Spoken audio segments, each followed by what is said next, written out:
You are watching Political Roundtable with UB. Like, subscribe, and leave your thoughts in the comments.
All right. A lot of people have called my attention to a statement that I made on Honest Bunch podcast, where I said, is it today that they've been kidnapping people from their home in Nigeria, and that Nigeria is safer now than 10 years ago? I'm not someone who would be too proud or be very insensitive to apologize when he makes a mistake. And if you notice, even on the Honest Bond podcast, when I said that I had the opportunity to host Governor Alex Otti's fundraising dinner, and I said it was while he was in APC, which actually was a mistake, because then he was in Abuja, though at some point he also went to APC before he finally joined Labour Party. You could see that on the program. As soon as that error was called out, I apologize. I don't waste time to apologize. I'm not someone who holds to mistake. And I had looked at that sentence, that statement, and I think that it is quite insensitive to people who had an issue or the other with kidnapping, relatives being killed and all that. And I want to sincerely and unreservedly tender an apology to those who that statement have hurt. And I know how you feel. I believe that statement is very, very insensitive, even though that wasn't what I was trying to say. I believe that I should be able to hold a government that I supported, or I'm supporting. I'm supposed to be able to hold them to account. And that is why I think the collaboration by this government with the United States to tackle insecurity is something that is good. And the fact that this government has given the military their highest budget ever, even though it is not enough, because... Okay, Sheila there, tendering an unreserved apology for some statements he made. And according to him, they were quite insensitive. It looked like he was not concerned about the plight of Nigerians, especially the ones that are related to insecurity. And it's a big deal. Yeah, apology is not something that is very common in our place. It doesn't mean that we should clap for him because of that, because of course he was called out. One of those persons that called him out was this lady, the Victorious Chisom. She was one of the protesters at the National Assembly complex, if you remember, and she was very vocal. When Sheila made that particular statement, she made a video where she called Sheilo out, and it was quite emotional. She stated that her husband, very young family, she lost her husband to the cold hand of death after kidnappers took him away, and she has kids now. She has a family. She had twin boys actually, but the husband is no more. Insecurity took him away, and even after paying ransom, that's how painful it can be. So for Sheila to say, "No, be today they start to remove, kidnap people," and that's the sensitivity, and that's what we keep talking about in our country, right? Where it looks like people that are campaigning, people that are supporting the All Progressives Congress say it without caring. Where we say facing security, it's not be today insecurity the country, not be today hunger day, not be today this one, a bag of rice. And people go ahead to even compare Buhari's government and say Tinubu is doing better. We've seen all of this continue to play out, and it's quite unfortunate. Now that he has apologized, I think I'll allow you see the Victorious Chiso video so that you see why he had to apologize. Hi, Nigerians. My name is Basandra Chisom, and I listened to what Sheilo said that in Honest Bunch podcast saying sorry that maybe today kidnappers, they kidnap and they kill people, buy people.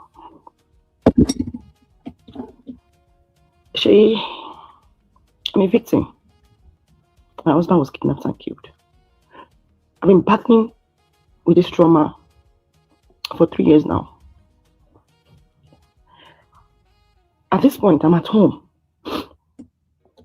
because I'm down with so much pain. I can't even do anything today, and my blood pressure is high because of so many circumstances.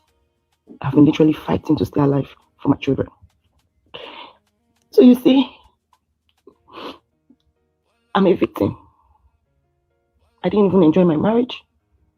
My children did not even enjoy fatherhood. And the pain that comes with this, I don't wish it on anyone. When I am clamoring for a better Nigeria, it's just that I don't want others to be victims. I've been calling on the government to tackle insecurity since I became a victim. It is not that I love trending in such way, but because I know the pain I go through every day. So that was a very careless statement, Sheila. A very careless statement. My husband don't deserve to be a victim of insecurity, but he's a victim. You have your children staying abroad, right? What about we that does not have opportunity? All we ask is for a better Nigeria. All we ask is for the government to give us the normal, necessary, basic amenities to protect our lives. All what we ask of is good governance.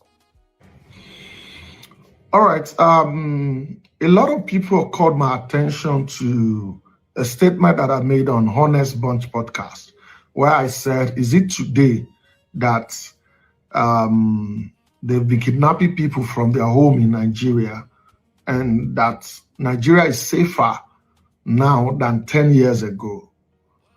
I'm not someone who would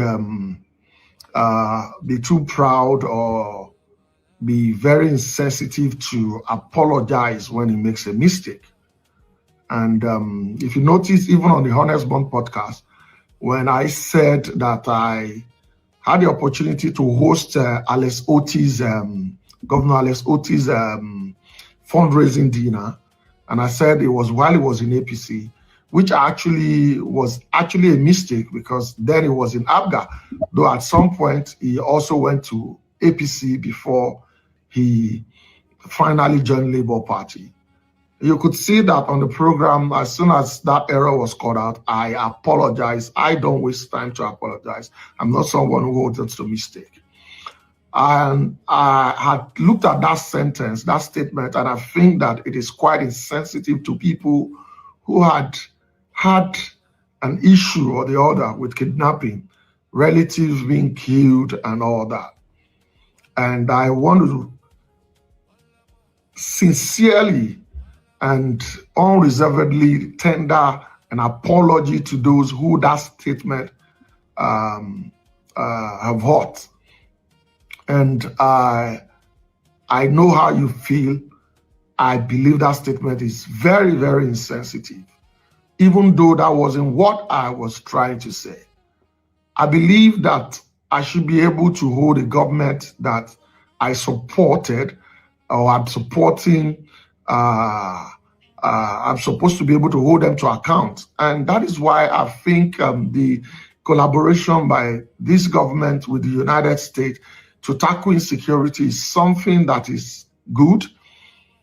And the fact that this government has given the military the highest budget ever, even though it is not enough, because...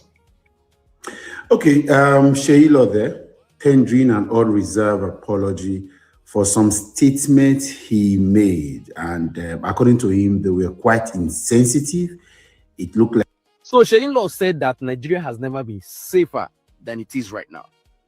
The same Sheila, a family, wife, daughter, not that this country.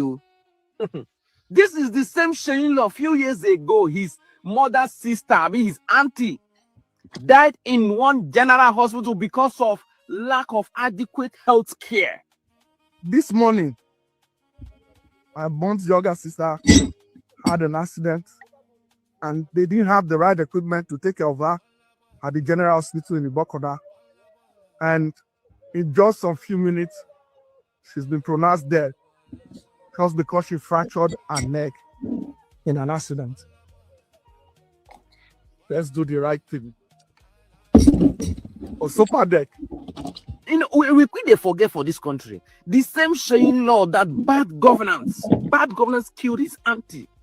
The same Shein law that was crying in front of hospital, lamenting that the hospital couldn't save his auntie. The same Shein law that gathered his family and sent them out of this country. My question is, how much can you be paid that you will be so heartless to support bad governance?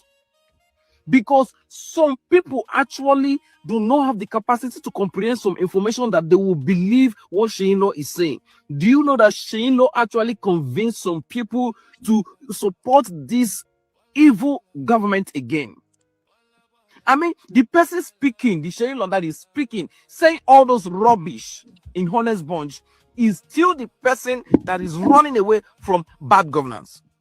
Shein has relocated. He only comes to this country to say those jargons, and when he say it, he runs back.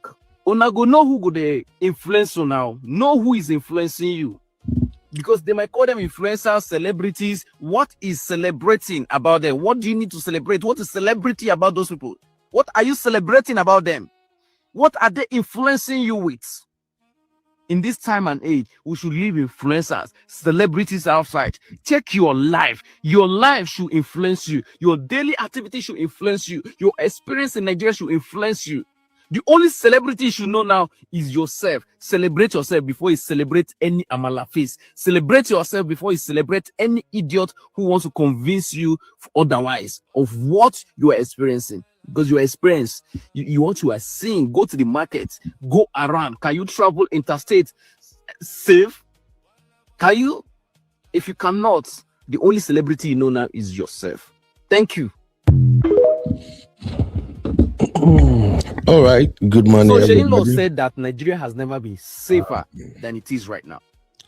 Good morning, everybody. How you doing? Oh, Doopsy, how you doing, my lovely sister? How are you? Gigab said, I'm watching from South Britain, but the weather is warmer. That's good. Giba also said the political crisis in Nigeria is really disturbing. Yeah, we're about to experience a tsunami. That's why I feel like, you know what? Let's talk about it this morning. I think I have an early start today, and it's better we continue to speak about Nigeria. Doopsy, how are you doing, Mama? What are you doing this morning?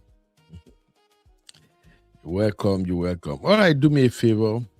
Wherever you're watching from, if you're watching from the vertical live or you're watching the regular stream, hit the like, please. Kindly hit the like, hit the like.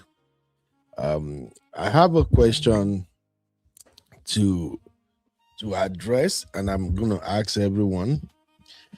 But before we answer the question, there are a couple of things I really want to speak on. Maybe I should do this one in broken self, because this one is about Nigeria, and I want to make everybody understand what we talk about here. Go. So the time is now. If we really want to take our country back, if we really desire to have a country that works, the time is now. And like I've always recommended, I don't support violence. I don't support, hey, let's go and scatter everywhere. That is not my style.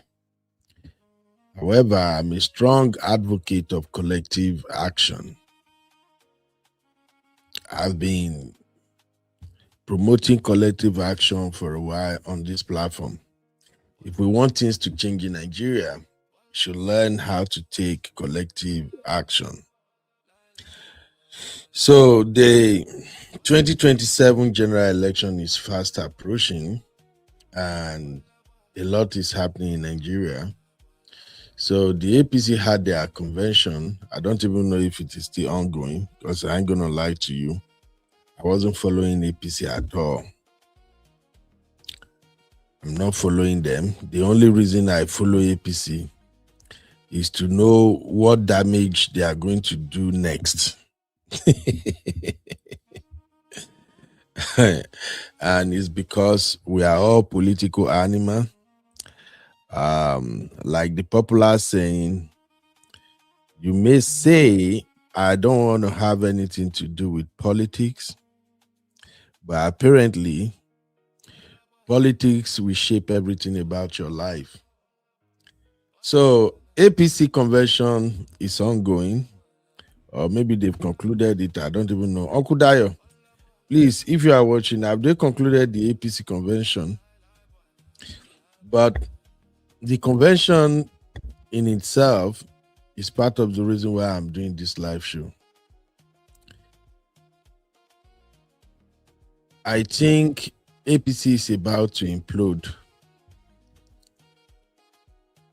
I think APC is about to implode. And if you ask me why, you just have to go to X and type, when you go to X, just type APC nomination form. And then also search for APC guidelines, 2027 guidelines. And then you see what they are doing. You know, everyone was rushing to APC. Everyone. They are deflecting to APC. With the hope that when they get to APC, their position will be cemented. But unfortunately,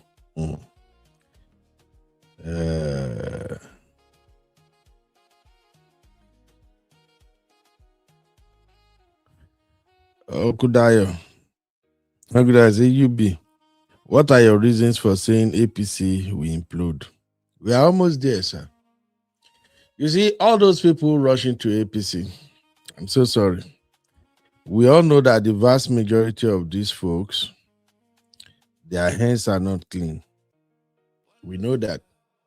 And they choose to go to APC for one reason: protection. No other reason they are in APC other than protection. and we will get there shortly. But before that, let me quickly finish up with this Seyi Law drama first, because that's the most important thing. If I'm an advocate of collective action, I think I have to explain to Nigerians how collective action works. Please, if you are watching, hit the like and let's get the show rolling. You are watching Political Roundtable with UB. Like, subscribe, and leave your thoughts in the comments.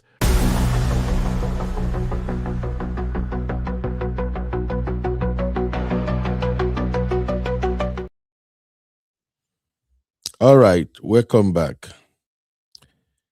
I'm starting with Seyi Law for one reason.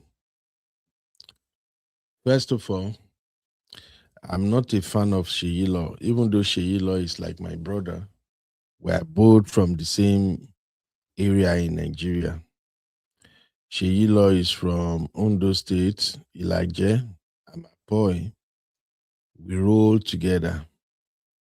But that guy have said a couple of things that I think in a sane line, they should have checked his brain if he's okay. Because of what Seyi Law will eat, Seyi Law have said all kinds of things that it's even disgraceful to say that I know him or I know where he's from. But I'm talking about Seyi Law now because in the coming months, you are going to see a lot of influencers. Many influencers will be campaigning for APC, especially those ones without shame. They will be on your TL, on your FYPs. Any social media you go to, you will see them there. These influencers will paint a picture of, in fact, when they paint the picture of Nigeria, you ask yourself if the Nigeria they are talking about is the same Nigeria you've known. But again, it boils down to us. How we move will also determine the extent to which these influencers will go. So let's start with Seyi Law. Seyi Law did something crazy when he went to the Honest Bunch podcast. He said all sorts of crazy stuff about how this government is the best government, how the Tinubu administration have made Nigeria a fantastic place. And then he goofed severally. But while he was saying all of that, the fellow crumb eaters of the APC party, they were hyping him. I say, yeah, Seyi is right. Seyi is right. APC is performing. Nigeria is better than the way it used to be before. Now there is no insecurity. Nya, nya, nya, nya, nya, nya, nya. But then, among the thousands of probably maybe millions of APC supporters who were hailing Seyi Law, they were missing one critical information about Seyi Law. Seyi Law moved his family, his wife and his kids. They are in the UK. They were in the UK. So, these bigots that were hailing Seyi Law, they failed to ask one question. If the Nigeria you have now, Seyi Law, is way better than what we've had before, why is your family in the UK? Why did you move your wife and your children to the UK?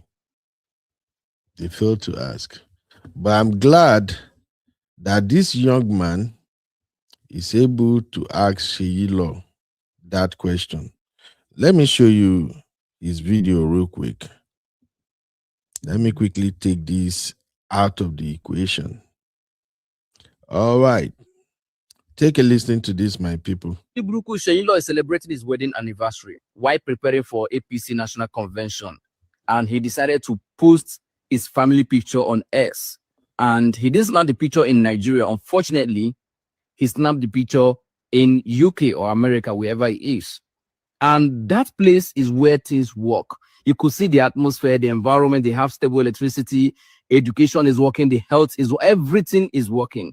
But Oloriburuku Egbon Sheyinlo is coming to Nigeria to support a party that has kept Nigeria in darkness for months now. Most of Nigerians cannot boast of 12 hours electricity. I'm talking about 12 hours. Some cannot even boast of 6 hours electricity. He's coming to Nigeria to support a party that cannot give Nigerians adequate health care.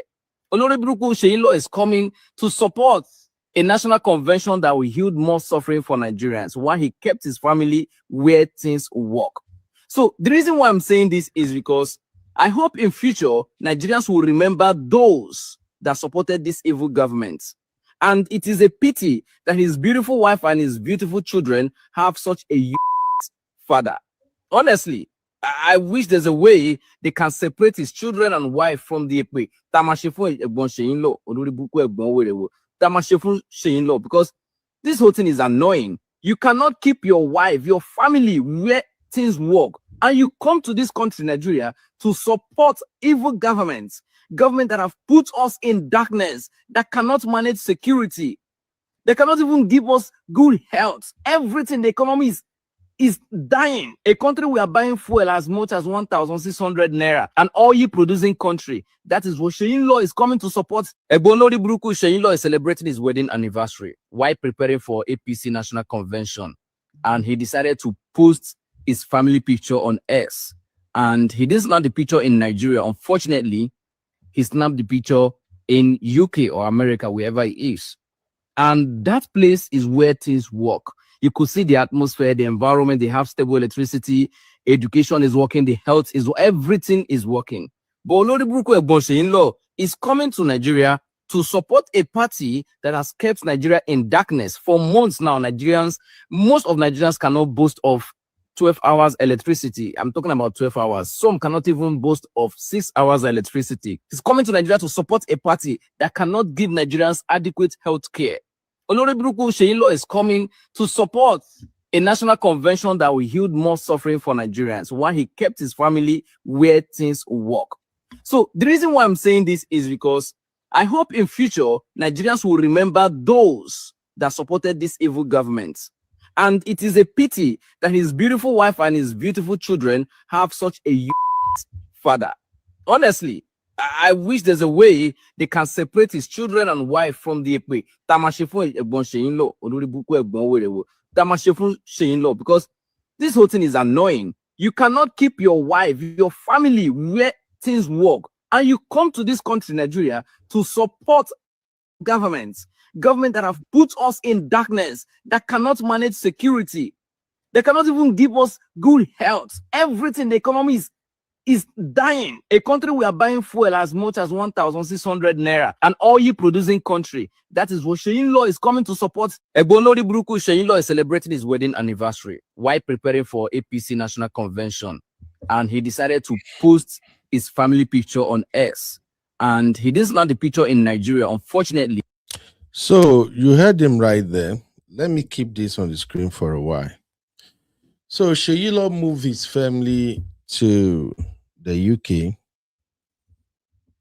where he know they are enjoying standard hair care, uninterrupted power supply, security,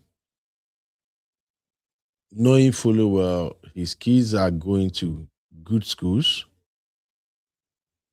their future is secured, but yet the same Sheyinlo is the one that come on your faces on social media and tell everyone that Tinubu administration is working. That is one example. I'm going to give you another example. Obi Kubana, Kubana chief priest, and a host of many other young men in Nigeria They claim they are now part of the City Boys movement, flaunting wealth, also saying the same shit, claiming the same shit that President Tinubu is working. They were sharing rice. Wait till remain where they never share now. They share rice, they share paste, they share everything shareable. all in a bid to convince Nigerians that Tinubu is fixing the country. We all know all of this. Don't let me bore you with that. Let me just dive into what I really want to tell you as Nigerians. It's time we take action, and it's time we send a message to these guys, especially the influencers. Forget about the politicians. They're not going to change. Nothing. There is nothing we're going to do that will make the politicians change. They won't change. So let's focus on the people they were using to convince Nigerians. So how do we do that? We simply have to rely on our phone right now, using our phones to shut them down. Stop giving them attention. So one of the people in Nigeria that demonstrated how that work perfectly are those in Abuja. Over the weekend, the same Obi Kubana went to, not Obi Kubana, sorry, Kubana Chief Priest. He went to perform in a concert in Abuja. And when they introduced him, the DJ started playing his music. As usual, he hopped on the stage and was expecting Nigerians to sing along. Those one behave like say they don't even see him papa. So I guess he can sense the energy in the room. So he quickly stopped the DJ from playing and asked the crowd, in his usual arrogant manner, I never see that guy, he know Igbo, and I don't know where. Oh, Lord Jesus. That guy, he own different. That guy they shame me. Dude went ahead and tell the crowd that, can you imagine, they bring me, make I can't sing for now. You people are not even echoing. But the Abuja crowd did what is expected. Guess what? The Abuja crowd started wailing, and they told him point blank, we no send your papa. Oh my God. That hit differently. He couldn't perform. They shut him down. The noise from the hall, as they were saying, we no send your papa, we no send your papa. Shame, Kasham. The guy couldn't perform. Now, that is the collective action I'm talking about. Let me show you the video, just for you to know that I don't make this shit up. Here is the video. Already the blogs are carrying it. I believe you can see my screen, right? Here we go. Check this out. Say breaking news. Cubana chief priest reportedly left the stage in embarrassment after fans refused to respond to him at a concert, allegedly because of his support for Bola Ahmed Tinubu. Here is the video. Check this out. They call me, make I come perform for now. I know the echo. Una know the echo.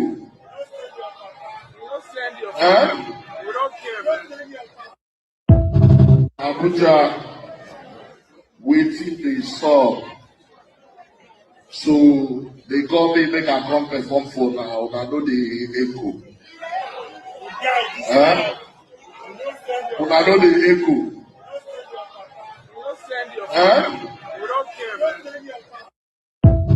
Okay. Abuja. There you have it. These are the collective actions I'm talking about. If we want to fix Nigeria, we don't need to carry GUN, cutlass, or no. It's so easy to fix Nigeria if you ask me. The moment you begin to shut down the oppressors, they will start acting right. But it's not something that has to be done in isolation. Look at this hall right there. I believe until now, Cubana chief priest never realizes how far in done effed up. You know. You know, say when you get some change, when you dey throw around, they do give away for Nigeria. People go they hype you. Any small thing they go they praise you. And if you not take time, those hyping and praising go enter your head. You go the tell yourself, say, now maybe this. My people know we are. They know. When I move, everybody knows there's something they happen. And if you really want me to be honest, I'll tell you this is the beginning of the fall of Cubana chief priest. Because in reality, let me tell you guys now, only the battle in Nigeria is a battle of the few overfed Nigerians versus the majority hungry Nigerians. The people who are stealing, looting the money, subjecting everybody to darkness, cutting away our resources, they are few. Them know plenty. Want me to give you an example? Have you seen the APC convention? Do you think all the people that attended the APC convention, do you think there are up to 3 million people? If you think APC convention have up to 3 million people, drop a 1 in the chat, my people.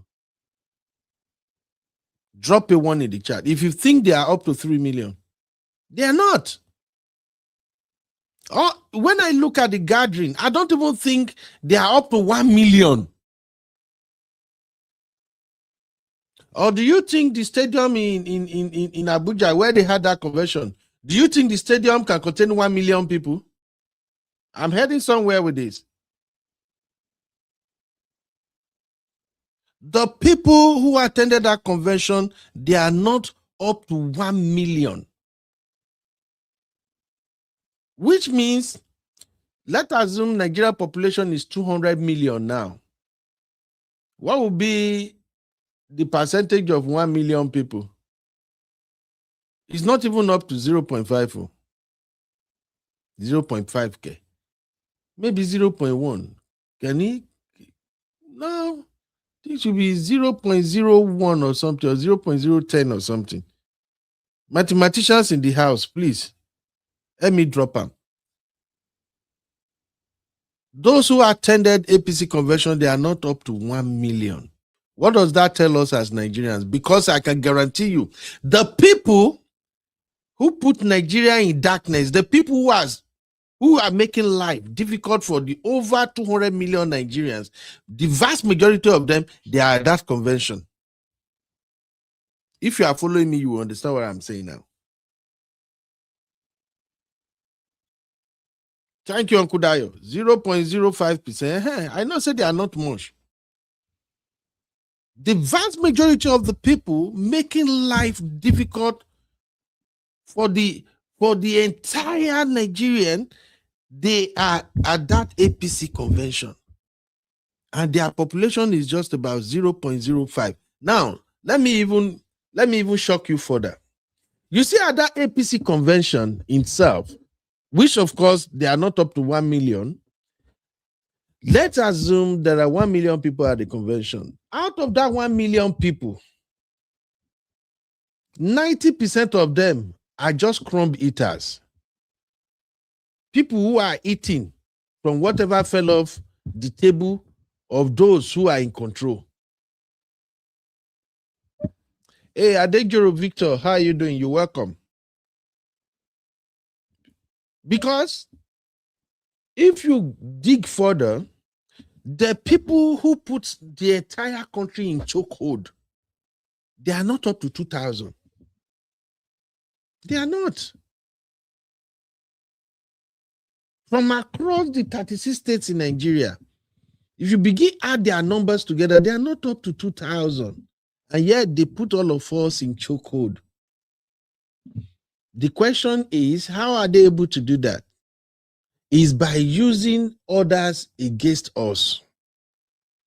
And the people they tend to use mostly are people with influence. That's why you see pastors, imams, sometimes they can't speak because first up, they will hijack those ones. Because those are the people who are closer to the grassroots. Next, when many individuals in your communities, the kings, the chiefs, community leaders, they hijack them too. Next, they move to your celebrities, the people you watch every day, the people who are in your faces every day, every damn freaky day. They move on to them, hijack them too. Those are their political tools. Shout out to Very Dark Man, Jerry. Shout out to Very Dark Man. Those are their political tools. Now, Uncle Dayo, like you're rightly saying now, the political tools are the one who will hire the crowd. If you look at APC convention, a lot of them, especially those people you see walking around, those people that are not sitting under the pavilion and stuff like that, those are the rented crowds.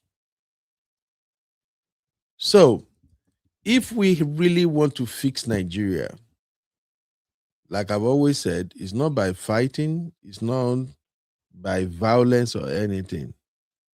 It's by using the same strategy the politicians are using against us, which means let us start by weakening their political tools first. Let's render the political tools irrelevant first. Just like they did to Cubana chief priest in Abuja. That is how it's supposed to start. Because these are the people closer to you. And a big shout out to that Abuja crowd, because I think that Abuja crowd actually gave me the weapon I needed to explain to Nigerians how you can actually use collective action to take back, how we can use it to take back our country. Once you start giving attention to all these political tools, you are weakening the base of the politicians. They will begin to do the right thing. You feel me? So shout out to all the people who disgrace Cubana chief priest off that stage. Because here is the thing. Cubana chief priest joined the City Boys movement, which of course he has the right to join. It's politics, it's democracy. You can support whoever you want to support.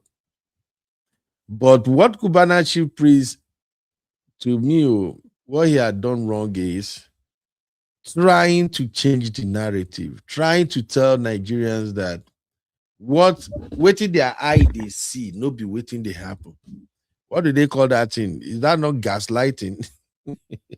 Hey, we don't suffer for Nigeria. Try to tell Nigerians that, oh, your government, they work. This government is fixing the country. That is the height of gaslighting. Now, the national grid has fallen. Even the president himself said Aso Rock is now going to be operating with solar power, right? Now, the national grid has been falling not today, even all the way back to the days of Obasanjo and Atiku. It don't take no be today. But there had never been any time about 70 to 80% of the country is in total darkness, like you are witnessing right now. And yet, your influencers, your celebrities, your pastors, some imam, they will still tell you, the government is working. You just have to support the government. Shake my head.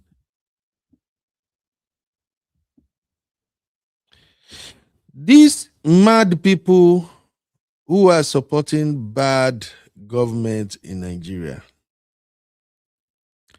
many of them don't travel by road.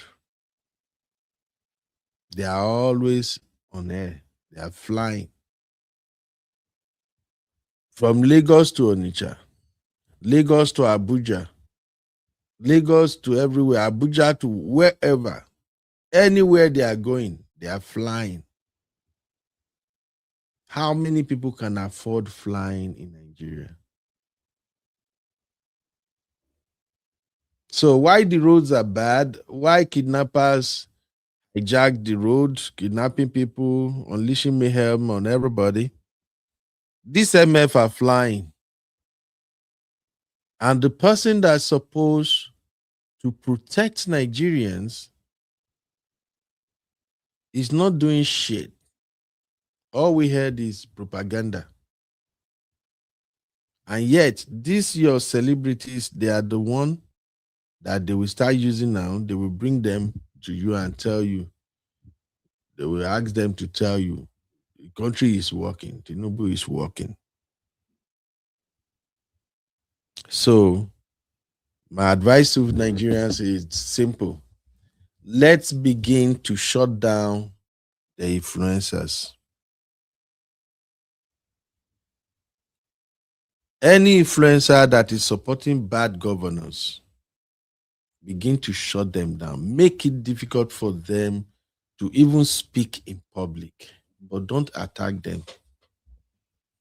Just use your voice, use your keypads.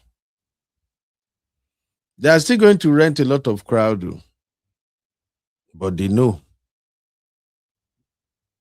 They know if the crowd is buying the BS they are selling or not. That's bring us to the end of the first part of this my political rant. Now, let's go to the second part. You are watching Political Roundtable with UB. Like, subscribe, and leave your thoughts in the comments.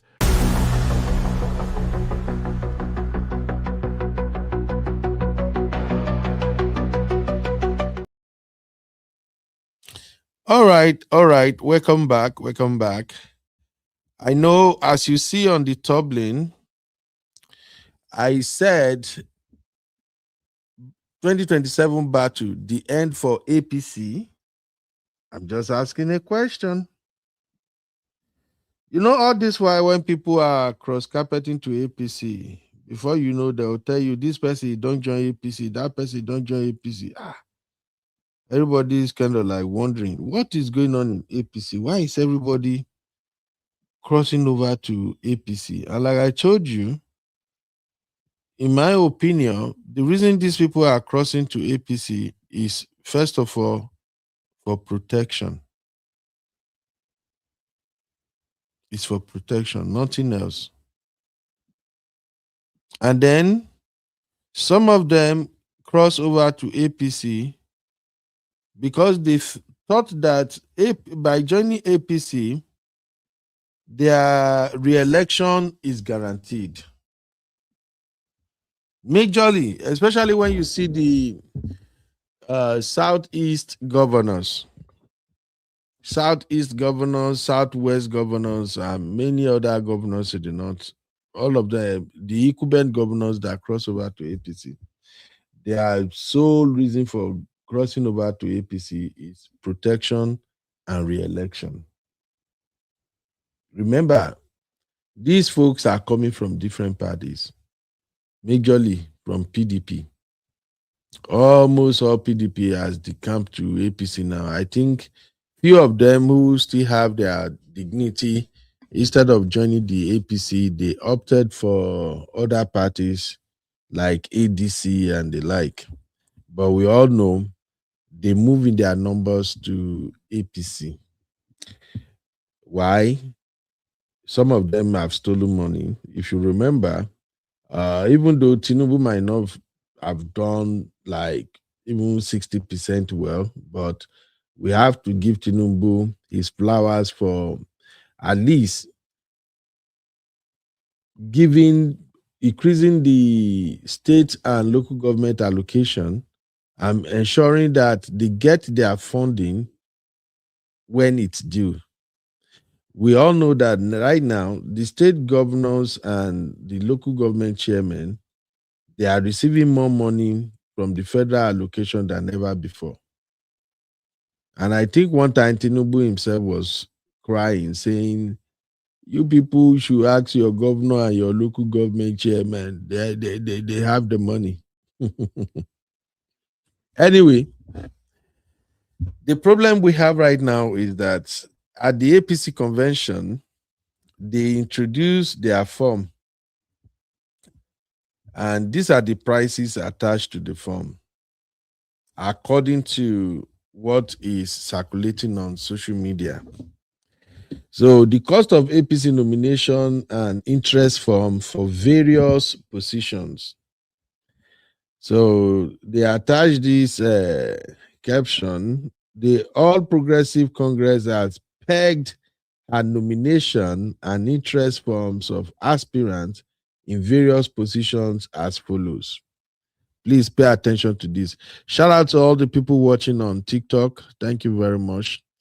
I'm going to share, if you want to cross over to YouTube, that is the link.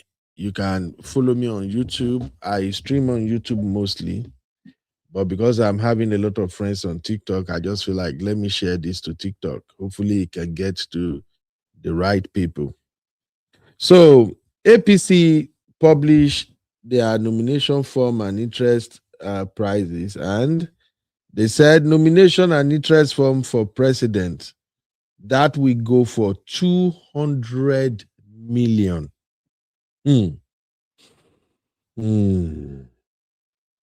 200 million to buy the presidential form for APC. Then I asked myself, who won't go compete with Tinubu? Oh, sorry. Let me share the link because it's getting interesting here now. Maybe Uncle Dayo and others, let me know if you want to go and buy APC presidential form so that you and Tinubu can go to the primaries together. So that was the first madness that I saw. And I'm like, what's going on here? Then the next one, nomination and interest form for senator. If you want to run for senatorial position, you have to buy the form for 100 million naira. Somebody say power. 100 million naira for Senate form. God, I beg you. Then, nomination and interest form for House of Representatives, 70 million naira. 70 me. Blood of Zachariah. Nomination and interest form for governorship. If you want to become a governor in Nigeria under APC, the form is 150 million naira. And lastly, nomination and interest form for State House of Assembly, that goes for 20 million naira. Are we seeing any issue here? Is anybody noticing that all is not right in paradise? Now, let me just add this. You see, this money, this amount is just for them to buy the form. They have not spoken about how much each candidate will have to drop to support the party so that they can run their campaign and every other crazy things they got going on. Now tell me, which well-meaning Nigerian will drop 200 million, 100 million, 70 million, 150 million, 20 million to go and serve the people? These are the problems. Who will drop this money to go and serve the people? Now, how did all of this factor into APC implosion? You see, there are people who have been in APC for very long. And if you know how APC inner system works, APC have this selection mode ongoing. Like they handpick who is going to become governor, who is going to become chairman, who is going to be senator and everything. APC, I'm sorry, when it comes to the way that party runs, they are not even democratic in the way they run their party. They have kingmakers. So all these guys that were running to APC, hoping they are going to contest under APC, that their winning is guaranteed. I think some of them undermined the bigger challenge they are going to confront over there at APC, which is party loyal members, those who have been there forever and thinking now is their turn. So you just came from PDP, you came from Labour Party, you came from wherever you are before, and now you want to edge these folks out. I think even the leader of APC himself, President Tinubu, is going to have his hand full right now. So this is my prediction. After this APC convention, when it becomes clearer that those who came to the APC with the hope that they are going to run for various positions and win, as soon as APC collected all their money, and APC now, somehow, if we have to go by the antecedent, they now impose their own candidate on them. Those guys will start running to another party. And the exodus will begin.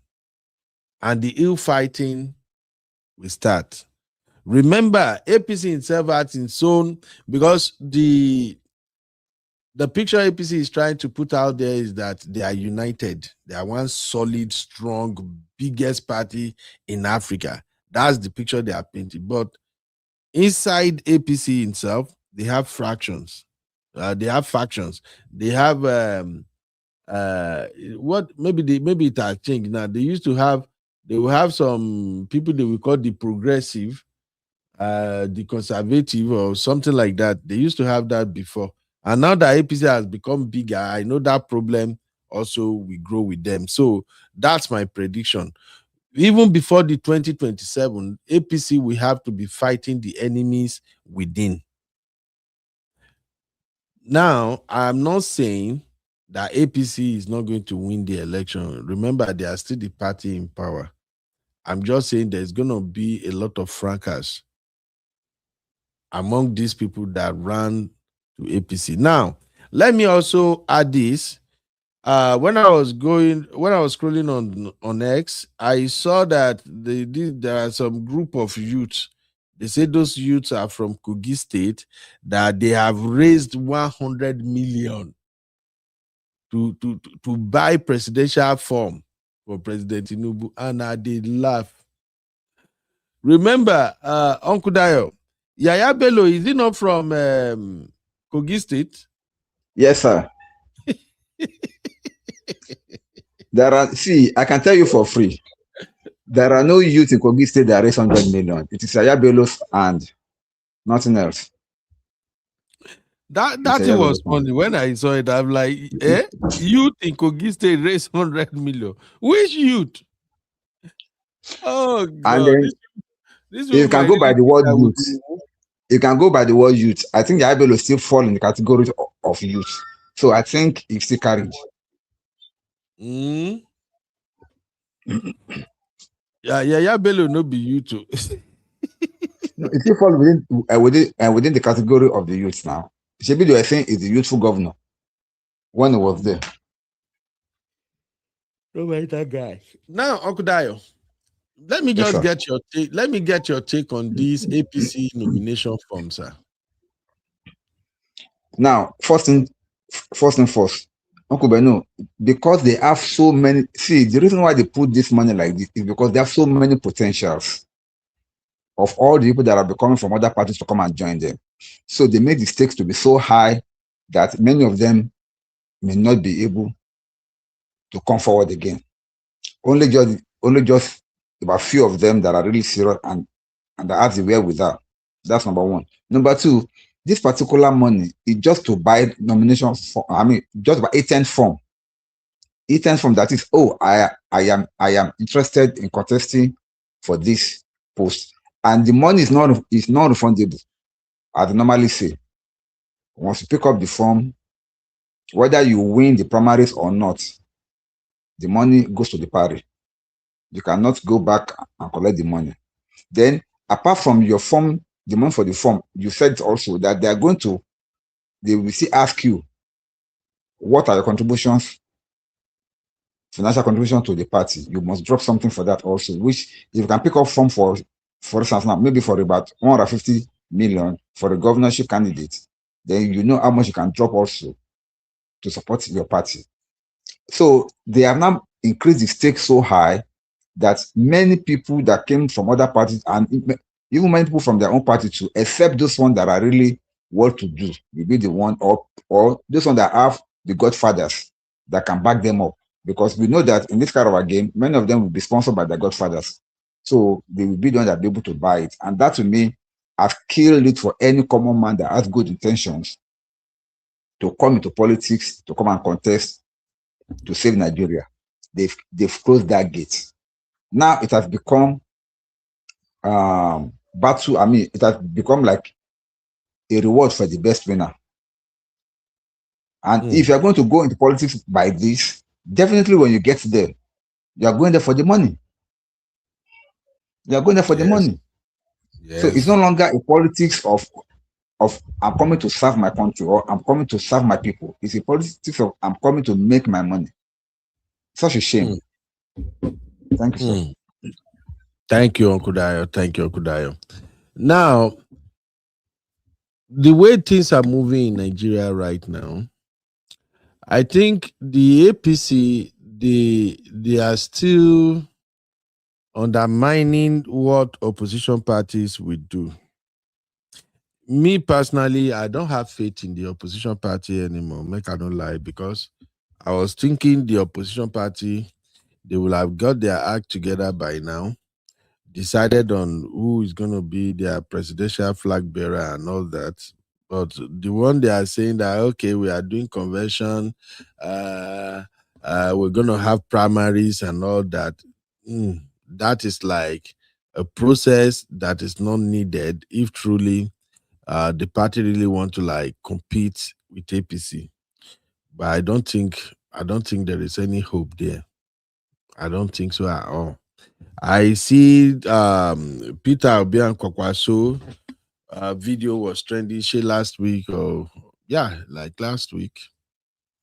And I look and I just feel like, to be honest, I don't even think even Peter Obi himself gets his own bearing right now. I think as soon as whatever invisible hand that works on Labour Party and dismantled Labour Party, as soon as that invisible hand has become successful, that was when the fate of Peter Obi has been sealed. I'm sorry, obedient. Me myself, I'm obedient, but right now, I'm independent right now, not even supporting anybody as it is right now. And the reason is not far-fetched. I think Peter Obi is too gentle and too calm to take on this Goliath that is facing us in Nigeria. Peter Obi is a great man. Peter Obi is absolutely an awesome man. He seems to have everything we are looking for in a credible candidate. But you see, politics is not for gentlemen. I'm sorry. Politics is not for gentlemen. Politics is for people who get liver. Okay? I have a guest in the studio, XYZ. I think I've seen this name before, but I can't remember. How are you doing, sir? Can you hear me? Hello? XYZ. I think something is wrong with your audio. I can't hear you at all. Hello? Can you hear me? Yeah. Okay. Yeah, I can hear you. How are you doing? You're welcome. What's your name and where you calling from? Hello? Your audio is gone again. Hey, bro. Okay, I will share the link again. Maybe you can go out and come back in. Probably your browser is what is blocking it. You need to allow your browser. Go to your settings, go to mic and camera and say allow mic. Then maybe we can hear you. You hear me, Mr. XYZ? Let me help you. I will remove you, then come back again with the link, okay? Thank you. All right, I see a question here. Let's see if we can address this question. Prince Oluwa, how are you doing? Prince said, Uncle Ben, can you give a reason why people are not even looking at Showore? Showore way, please. After being on the same lane for over 30 years. Uncle Dayo, may we tell them the truth? Yes. I'm sorry. I don't know how to answer this question without laughing. I'm so sorry. Because it's like it's a good question. And I think some people have to know. Now, I'm going to be as direct as possible. The reason why people are not even looking Showore's way is because Showore lack experience as per politics. The highest level of experience he had is as a student union leader. He's not for activism. He's an activist. And even though he has good intention and good motives as per the country, Nigeria, but politics is not anybody's game. Politics has to, you must be in the, how will I put it? You must be in the know. I mean, you must be in politics before you can say you want to contest in politics. Otherwise, nobody will even refer to you. And secondly, Showore did something that will not make him to be able to sell politically globally. If you're always coming out attacking government, attacking people, attacking politicians, attacking them like that without any credible reasons whatsoever, just for you to make clout and just for you to make them for yourself, people will see you as being toxic. Everything that Showore has been doing for the past how many years he's been out in politics is just criticizing, condemning, and doing all sorts of things. And nobody can even take him as serious candidate because why? Even in his own party, he's much more of an activist than a politician. The politician has to be smart, calculated, and knows which battle pick your battles. But he, being an activist, is just fighting every battle. So people are not even referencing him because they know that if he gets there, it's bound to fumble everything up because of his way of doing things. So Yeah. that's just my own view. Thank you, Uncle Dayo. All right, I see. Oh, you left again. XYZ. I was just about to put you on, but you left again. Anyway, Prince Oluwa, this is my take when it comes to Showore. Showore is not a politician. Let's just get that straight first. Showore is not a politician, and Showore lack political strategy. I'm sorry. Dude lacks political strategy. Let me hear from XYZ and I'll come back to that. XYZ, can you hear me now? Hello, bro. Oh, okay. Do this. Do this. Call the studio number. I think that would be better. Call the studio number on WhatsApp. If you are not in America, call this number on WhatsApp. Okay. Call this number. Plus 1512 595 6569. Okay. XYZ. Can you say something? I can't hear you at all. Sorry, my brother, I can't hear you. So you can call the number if you want to. I can hear you now. Yes, I can hear you. Good. Finally. What's going on? I'm good, trying to survive, bro. How about you? Yeah, we're good, we're good. Yeah, what do you mean by APC is finished, or what are you talking about? Okay, your name and where you calling from first? This is XYZ, Yeah, where you calling from? Katy, Texas. Oh, you're right here in Texas. Excellent.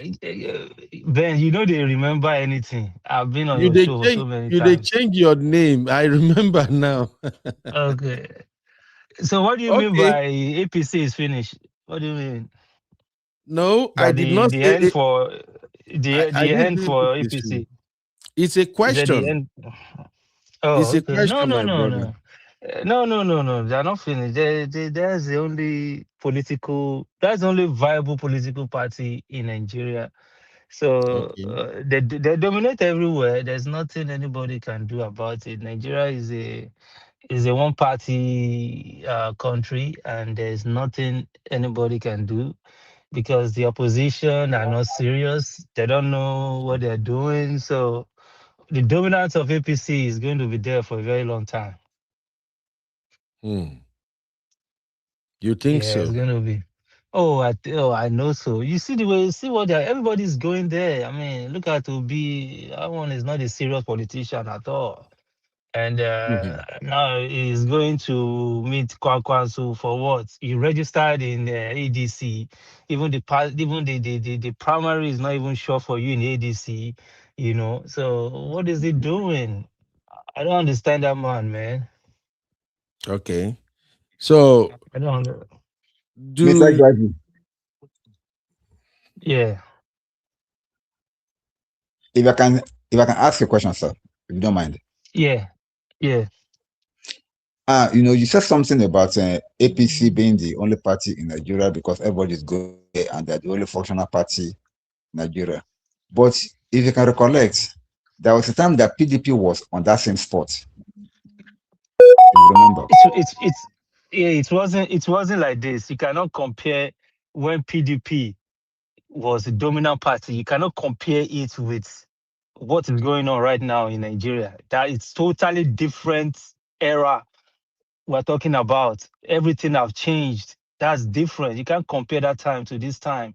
That time, Nigeria is still, even though PDP were dominant, you can see, even when you go to the court, the courts are not really favoring PDP like that. The way everything is right now, if you're in APC, you are winning. That's just how it is. Everything have changed.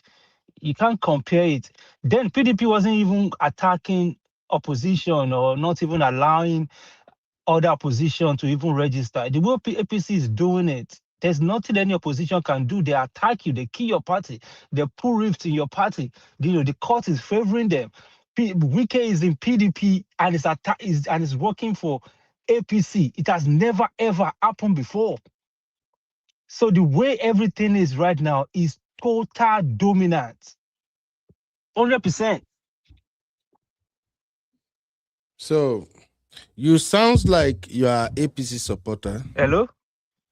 Yeah, I say you sound like you are APC supporter. Are you Hello? APC supporter? I can hear you. Can you hear me? Mr. Can you hear me, bro? Hello? Now, wow, you can't hear me. Oh, it's your network. Please, if you can hear me, drop a 1. Let me confirm that. I think it's your network. Yeah, I think it's your network. But I would really love to ask you if you are an APC supporter. But I get what you're saying.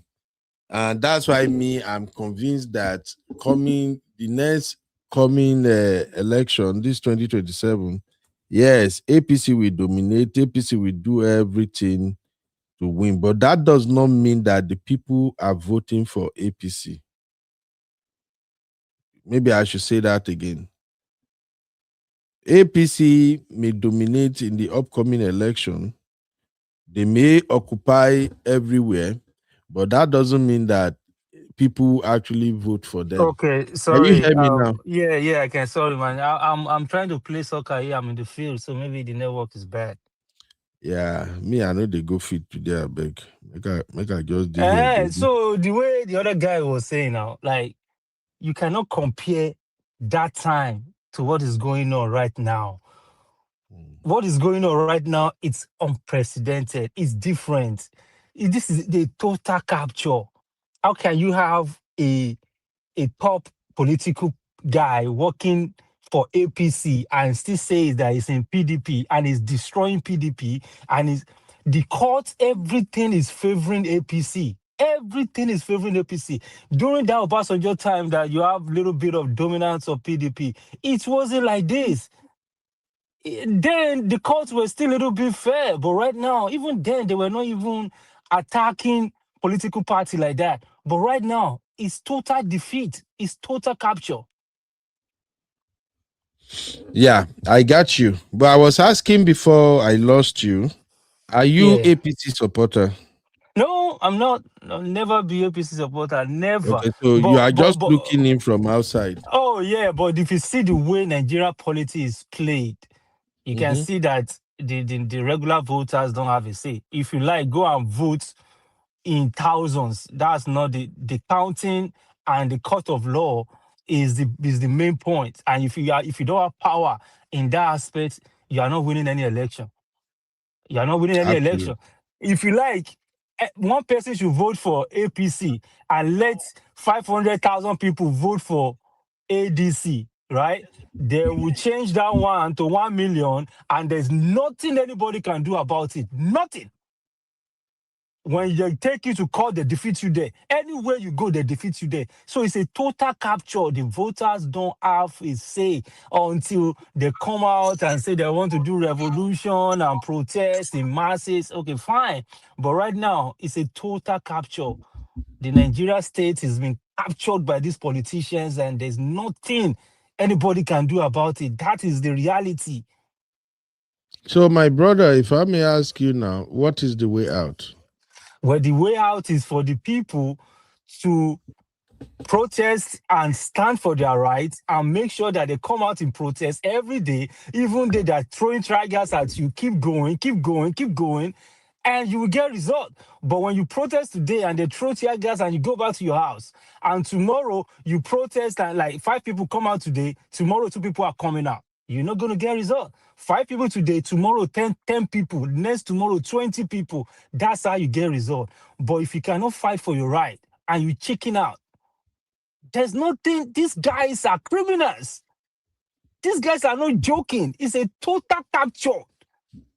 So Are you telling me that a country that a sitting president is the one that will nominate INEC president? INEC chairman will come from the president, and you are telling me that the president, that INEC chairman will work against the president that put him there? That's not possible.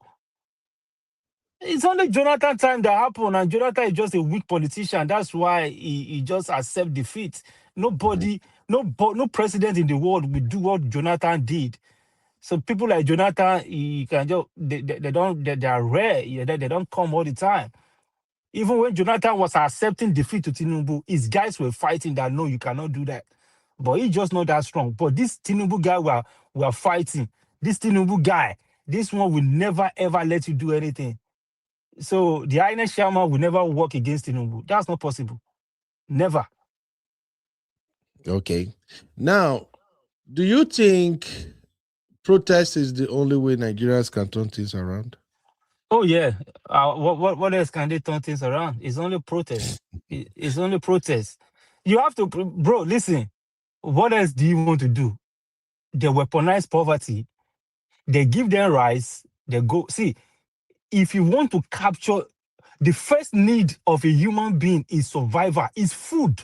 If you deprive human being with eating food, you capture that person.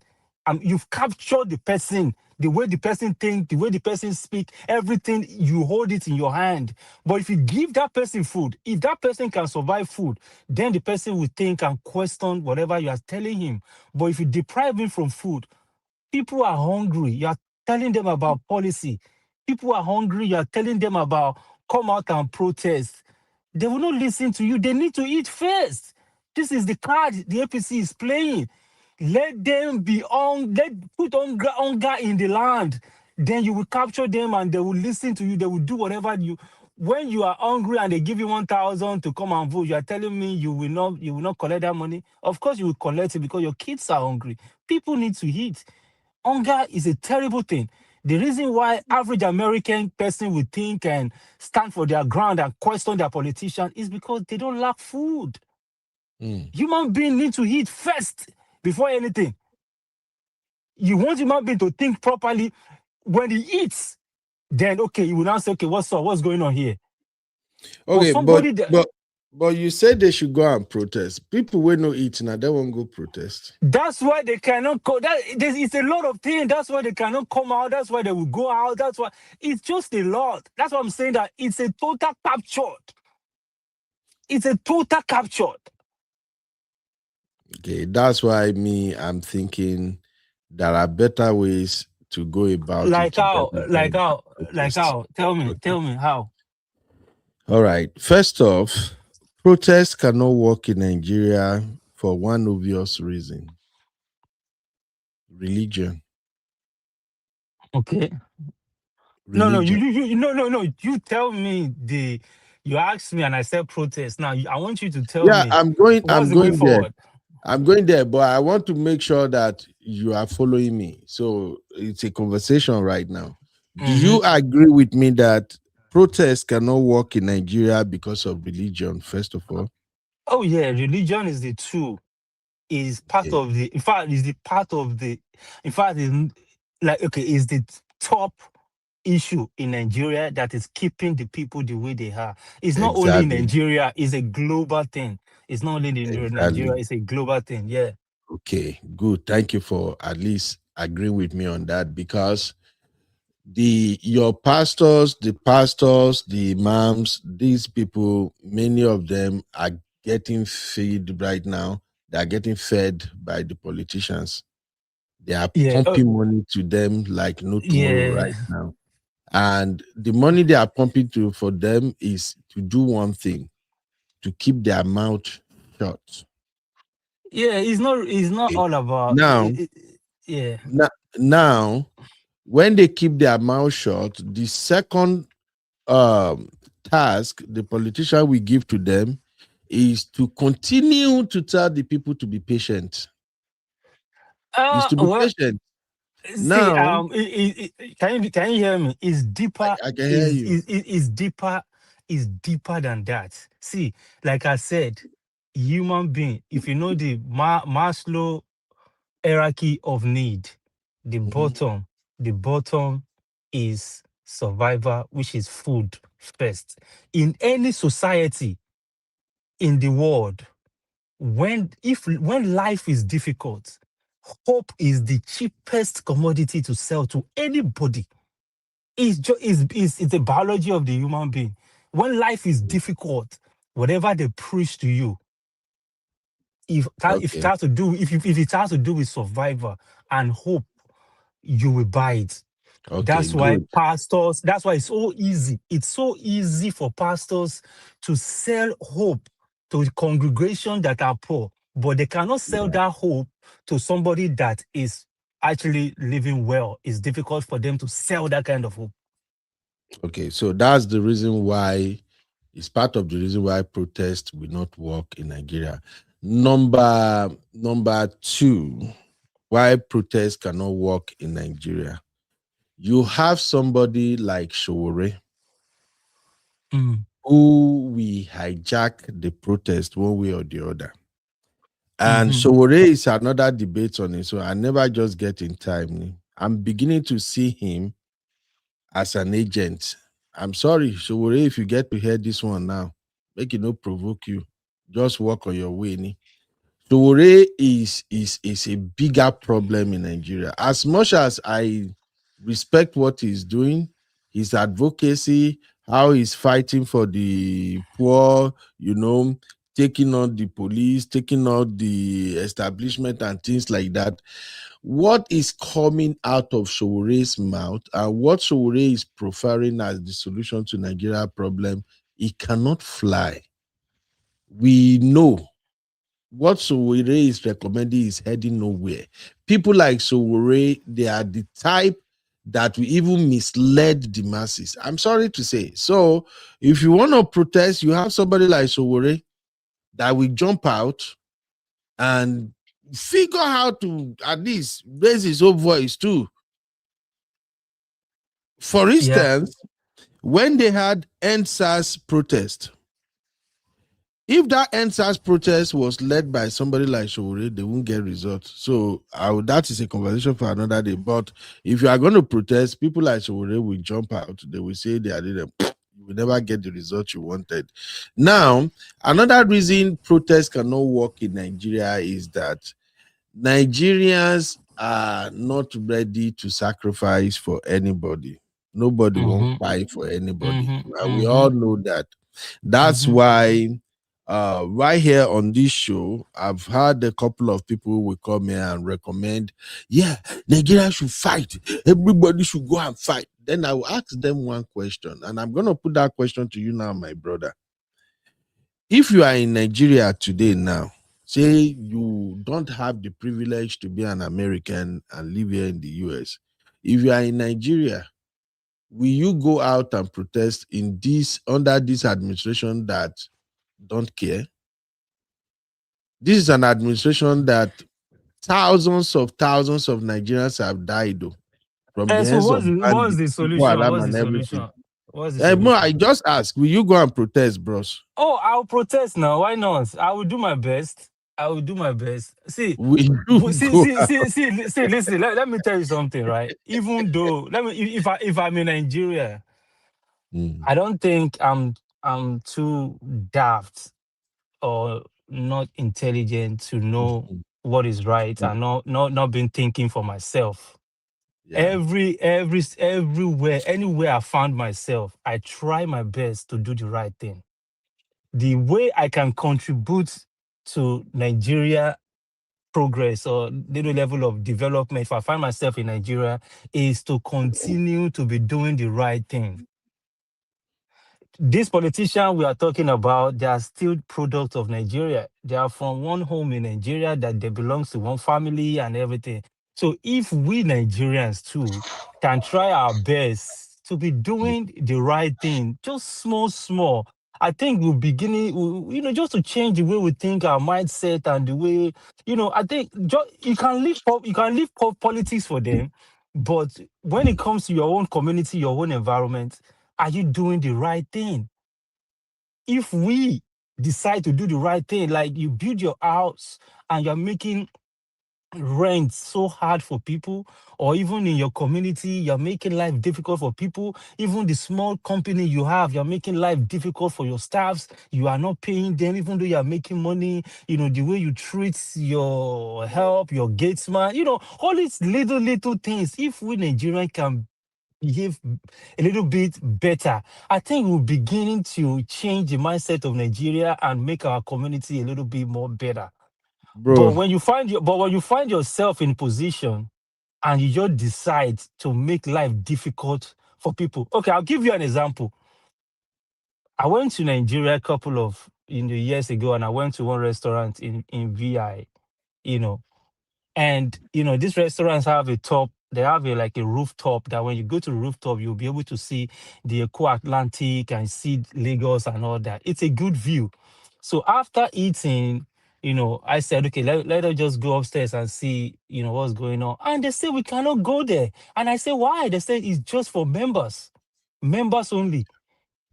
Okay, I'm eating in this restaurant and I cannot go upstairs to see the view of the Atlantic and VI and all that. They say no, that you have to be a member. Okay, what does it take to be a member? They say you have to be, the annual fee to be a member is 10 million a year, annually, 10 million. And I said, okay, if with this 10 million, is it going to be, anytime I come, I'll be eating free food with my family and everything? They say, no, that you have only 10% discount in your food. Just 10%, and I'll be paying annual fee just to come and see, go to the rooftop and just see. I mean, that's wickedness. I mean, that's their no, I business. disagree. Wait. I That's their disagree. business. Hold on. I know you say you disagree based on business. When I want to look at Mm-hmm. it in the realm of business, you say, okay, they're doing their Mm-hmm. business. But that's what I'm Mm-hmm. saying. When you behave like that, Mm-hmm. what chance? Okay, let's say the middle class. What chance do they even have to even meet up a little bit? I That business is believe. not created for middle class. I'm sorry, I disagree with that, my brother. Okay, so okay, it's not created for middle class. It's created Mm-hmm. for the poor people. When everybody, when the level of poverty in the land is so big, and you have business like that. Now tell me, how are you helping your community? Is the How are you helping business your people?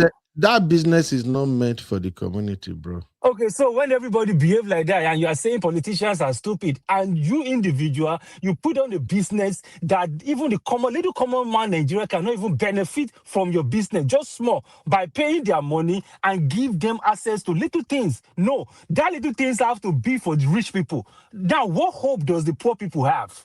When just a regular Nigerian guy cannot even go to the gym because the gym is so expensive. You cannot take your kids to a small playground because the playground is so expensive. When you're a billionaire, wait, Oga, listen, when you're a billionaire, someone like, okay, look at Dangote. He has a refinery and he's trying his best to reduce the price of petrol. Why? Because he said that he just want to help Nigerians. That is what I expect. You can't say because I have refinery, then the price have to be up there and nobody will. It's just for the rich people. If you cannot afford it, park your car. But Dangote say no. He still brought it down. People should be able to at least enjoy from this thing. I disagree with you on this point, my brother. Can I explain? Explain. Okay. Let me take let me give you an example based on what you said. So, bro, you said gym. May we start with that. Say gym membership is too expensive. People cannot even afford it, right? can't you build a gym for the community and let them use it for free? There's Bro. nothing. There's nothing like that. There's nothing free in the whole world. You can't do that. You must Okay. put a price. You must put a listen. You must put a price tag for it. But that price tag. Listen now. You must put that when you put something out there for free, then you lose the Okay. value of whatever Okay, you're not doing. for But free. the I'm price, just but the price tag have to be something that they will be able to at least afford. That's what see, I'm saying. we are saying the same thing now. My own thing is, if somebody is running a business, if you put your charges at 10,000, and I feel like, oh, more, you don't consider these poor people, it's your business. So I can go and create my own and put the price at $10. So, bro, that is not Nigerians' problem. And even though I see what you're saying, where you said that we Nigerians, we have to do better ourselves, that we are the problem. I've heard people often say that, look, if you take an ordinary Nigerian today and you make him the president tomorrow, it will even be worse than Tinubu, which I agree with. But the problem is I will put all the blame on the government, because when you have failing system in place, system that don't hold people accountable, people will begin to do anyhow. That's where we are right now. This present APC government, for instance, now, they don't hold anybody accountable. Everybody do what they want. I'm reading this morning, I think I saw it on Today Not Stella Odua or something. I think it's Stella Odua, one of the woman that they accuse of embezzling $1 billion or naira or something. The woman don't join APC now. They don't throw her case out. Yeah. Discharged and acquitted. Those are the problem. Those are the problem, my brother. I won't even blame Nigerians where we are right now. We live in the US, and I'm glad you are here yourself, my brother. Can anybody in position of power do anything and get away with this scot-free? Even if you go get it, they go stress, leaving daylight out of the person. That is why everybody behave. If I ask you now, my brother, we all came from Nigeria. We all grew up in that same system in Nigeria. All the corruption, all the shady practices in Nigeria, we all know about it. But how come when we get here, we are not doing that? Is it not because we know that if we do anyhow, we go see anyhow? That's the point, Baba. Let's not blame Nigeria. Let's just put the blame on the fact that we don't have good leaders. We have a bunch of corrupt people, criminals leading us in Nigeria. Now, coming to the solution you recommended, why me? I said, I don't think protest can take us where we want to go in Nigeria. I've already told you, number one problem we have is religion. People will not come out to protest, or will not even say, let us occupy anywhere, because their pastors and imam will already tell them, pray to God, pray to God, pray to God. I saw a video this morning of David Biyomi doing crusade in maybe Delta State University or something, shooting drone. He went there in a Hummer truck. I just did laugh. He went there in a Hummer truck. Then I saw a battalion of people walking behind him, protecting him. These are the problems. Say person where they making money. Now I want to make una go protest, make everywhere come scatter. So that one is there. Then two, we are not ready to buy, like I said. So therefore, we are left with one option. That option is collective action without violence, which is why I played the video of what happened to Cubana chief priest in Abuja. I don't know, maybe you saw that video. You didn't see it, right? No, I didn't see it.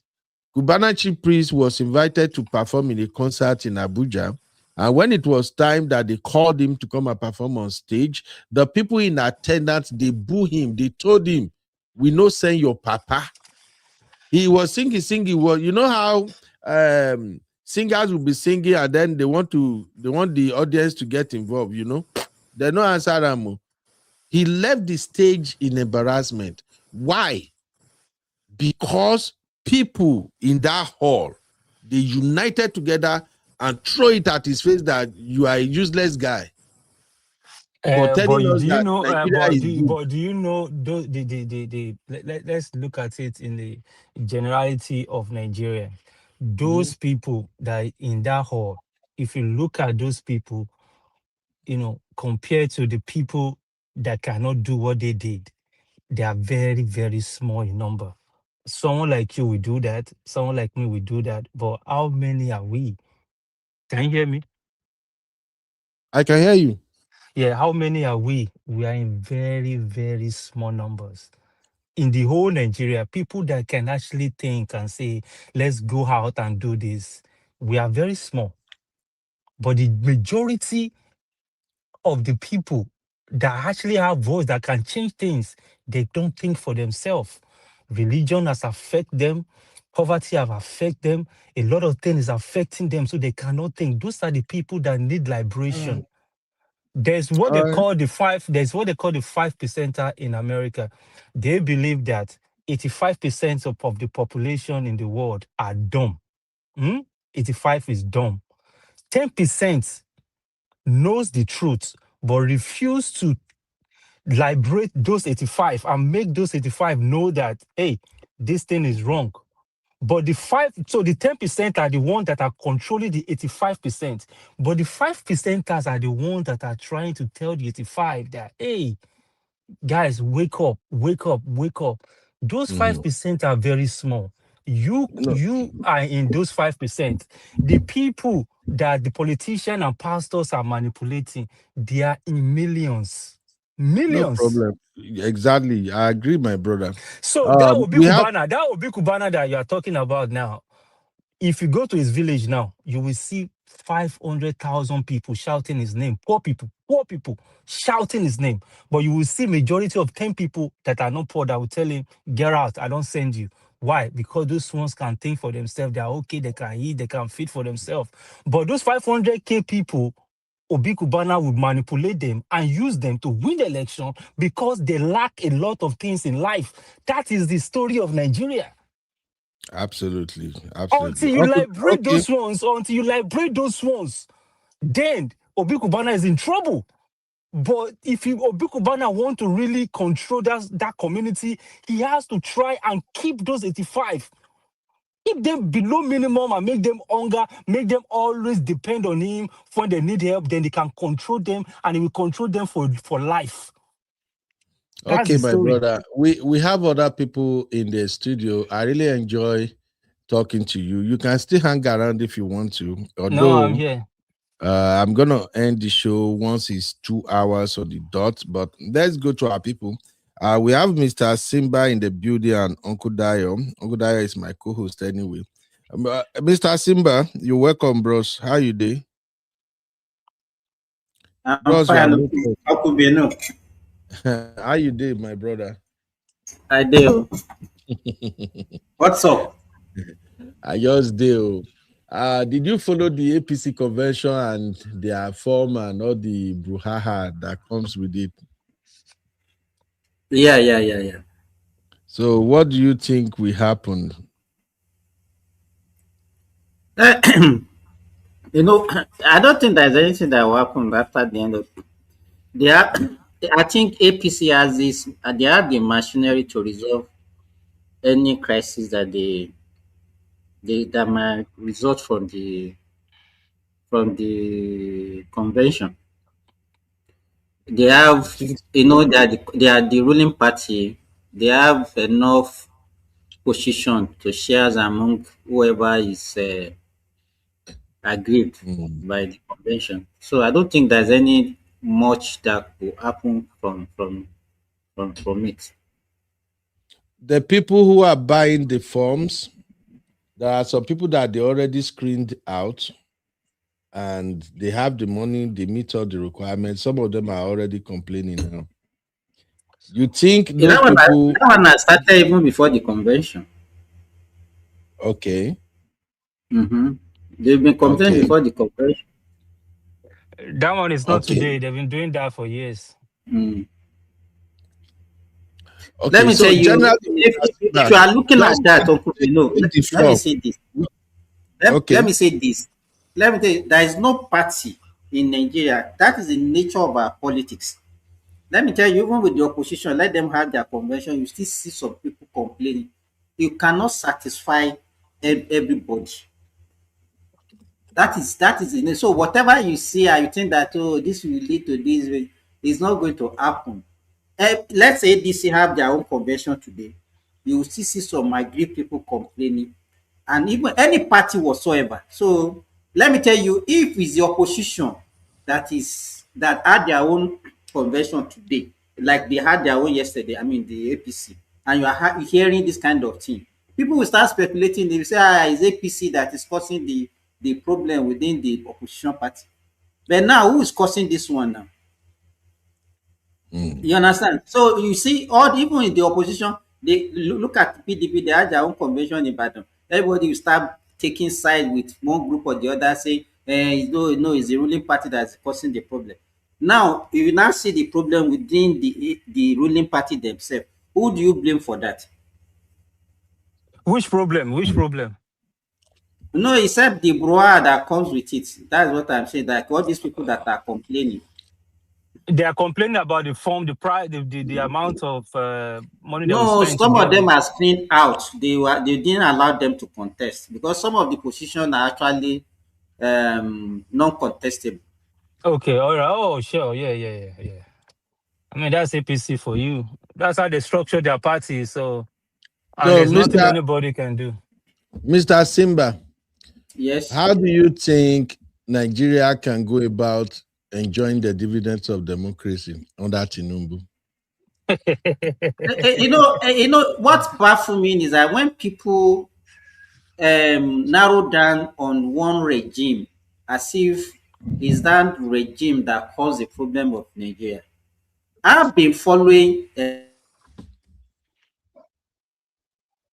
Hello, sir.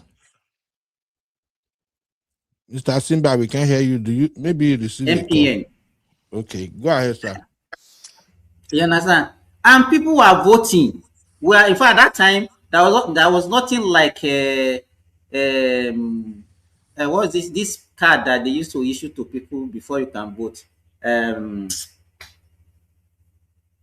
Voters card. Nothing like that. There is nothing like a list. Everybody, once the election comes, you just go to polling station. They just look at you. Okay, you are eligible to vote. Hey, you are going in and out, sir. Mr. Yeah, Simba. but Ben, you cannot actually put the whole thing on Tinubu too, right? You know that, right? He can only do what he can do. That's the part that I really don't like hearing. No. It's the obvious truth. What do you want to see? The way, man, if you know Ben, the way this world operates, there are some people that are so powerful in the world that will tell you what to do, and you dare not to do it. If you don't do it, you'll be in serious trouble. Do you think they cannot fix Nigeria? They can fix Nigeria. They can. In fact, Sorry, Okupe, no, my system just logged me out. Can you hear me? Yeah. We can Go hear ahead, Mr. Simba. So, because I was responding to your questions, how will Nigeria enjoy the dividends of democracy under Tinubu?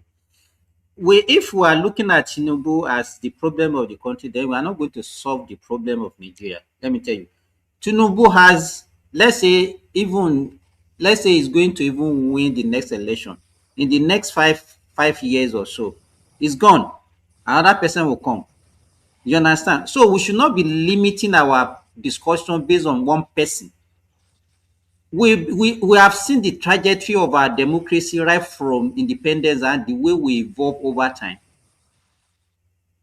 Just tell me one regime that you say, oh, they have done wonderfully well, Nigeria enjoy. Let me tell you, we've been having this pattern of say the previous regime was better than the one that we're enjoying now. You understand? We don't pray that when Tinubu leaves, another person come, we now say, Tinubu regime was even better than the one that we have this day. Because that has been the pattern. But why do you think it's that pattern? Why do you think it's Let like me that? is because is not about the leaders. The leaders comes from the followers. If you Mm-hmm. have pools of bad followers, Nigerians, as you said Bello earlier, that if you put all these people that you are complaining, that you are pitying, that they are suffering and everything, put them there, they will do worse. They will do worse. I agree with you. I agree with you. Nigerians, So the that's responsibility is on the Nigerians. You are saying, okay, Nigerians should go there, should go out there and protest. Throw them there. The little thing that they even have, they are the one that is going to even destroy everything. hold on. Let me ask you something. Ben, you remember? I just want to, try to support what Simba is saying. Remember when I said that it's between me and you? How do we treat ourselves? How do we treat ourselves? And I brought out the issue of that business, and you are saying that no. It's the way we treat ourselves. I'm telling you, there was a day I was actually analyzing Nigeria, and I was thinking, I was like, I think Tinubu right now is even I think the people that are in government are even the best of Nigerians right now. If those people leave, the Blood people that of are coming, Zachariah. the people that are Jesus. coming, I disagree with that. I disagree with that, please. Wait, the Hey. people that are coming. Listen, let me explain. The people that are XYZ, coming, bro. you may have Listen, to withdraw that statement. It's not right. Okay. Wait. People that are coming, they are worse than the people that are there right now. I'm telling you, the people that are in the corridor that want to come in, if you open the door for them, you will cry. You will cry. Nigerians. That is why you will always say the previous government is better than the one we have right now. Why? We are suffering right now, and the person that will take over is even worse than this one. That's what I mean by the people that are in government right now. They are better than the people that want to come in. Let me say this. Let me say this, Uncle Beno. Let me say Yes, this. sir. Earlier on, you made the statement that you saw one news about Stella Udua, that since he joined APC, her sins has been forgiven, right? Yes. Let me now ask you. That has been the pattern under APC. Nobody can But that has been the pattern with the Nigerians generally. You know why? See, Because Simba, wait. no, let me finish my statement, and you decide whether I'm right or wrong.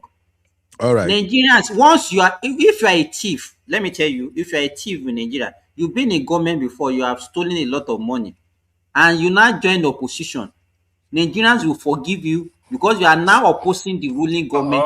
They will tend to forgive all your sins, I say, because you are now in opposition. And what do you call those kind of And people? that's why you see Nigeria now defending people like Erufai, defending people like Malami, just because they are in the position. Yes. Atiku's sin has been forgiven. Atiku that came to us and said that $16 billion on electricity, Nigerian has forgiven him now, just because he's in opposition. So and you are blaming the. It's Nigeria. It's us. I don't even know what we are talking about. It's us. Period. It's us. The people coming in. Have you landed, Mr. Simba? Yes. Oh my God. Okay. Let me allow Uncle Dayo to speak first, because I see his network is stressing him. Uncle Dayo. Thank you very much, Uncle Ben. All right, sir. Yes. Go ahead. I quickly want to say something that, see, we have to understand one thing. We are in this predicament because of the past mistakes we have been making in our politics since independence till date. That's what led us to where we are now. All the good and the bad and terrible things that we have done in the past is what has brought us to where we are. Presently now, this present government has not capitalized upon it to even take it to yet another level that we have never seen before.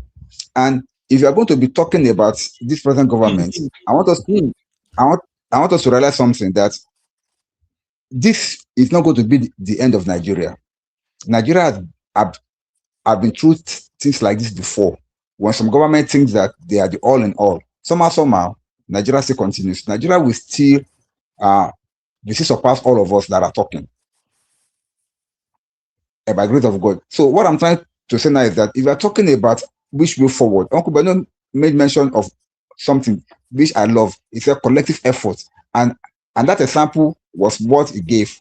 If people can come together collectively and decide to face this problem, even this issue of poverty that XYC talked about can be solved. It's just a matter of empowering ourselves to be able to live a comfortable life. Now, what we're talking about, the problem with us as a people, as per the hotel that you went to eat and all, it happens on the ground. So let me give you a real practical case. When they newly increased this fuel price in Nigeria here, do you know that the last time that we have fuel prices in Nigeria, when prices went as far as 1,500 naira per liter, transportation was increased. In my area, transportation that we normally take for about 200 naira, they took it to 500 naira. Now, when the fuel price came down and Dangote refinery started, even when the fuel price came down to say 700 naira, they still did not bring down that price. The price still remained at that 500 naira. Why? Now that the person, no, I'm telling you what is happening when you're talking about people. Whose fault is that? No, that's what I'm saying. Whose fault is that? It's the people. I'm talking to you. It's the people. Okay, good. So thank you. Now that the fuel has even gone up again to 1,340 or 1,350, depending on your area, they could not increase it again, but they now added about 100 naira on top of it again. You see? Can you see how people are thinking? Yes, sir. We citizens are not doing anything. I'm hearing you, sir. Please, this is my take. I will not agree with this blaming the people, blaming the people. Oh my God. Hold on, my brother. You know, I usually like people to express themselves so that we can hear ourselves out.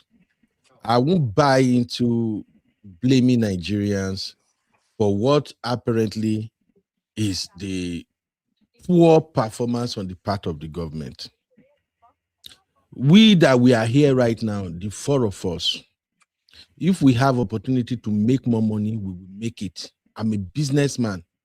As I follow you talk right now, if I have a gas station in Nigeria, if everybody is selling gas, 1,500, if I have the opportunity to sell that gas, 2,000 naira, I will sell it. It's business. Oh my God. Let me finish. Let him finish. You know, I know where it's going. See, let me finish. And I'm glad, I don't know, maybe Mr. Simba is here in the States too. I don't know. You see, I've always been saying something that we Nigerians in the diaspora, we are part of the biggest problem they have in Nigeria. Because we will see white, we will call it black. There is a reason. If anything happened to gas right here and YZ, thank God me and you did the same state.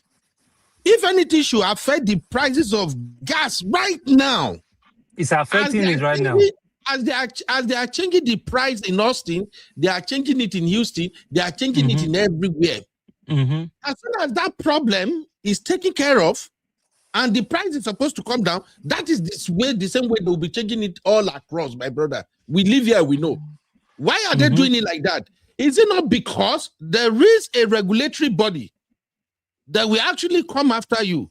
If you sell above what the market price is supposed to be, man, we know they blame our people when they are business. Just let me finish. In Nigeria, bro, if you have your land in Lekki, if other people are selling their land for 50 million naira and you choose to sell your own for 100 million naira, is that a crime there? May we not blame Nigerians. This is the fault of the government.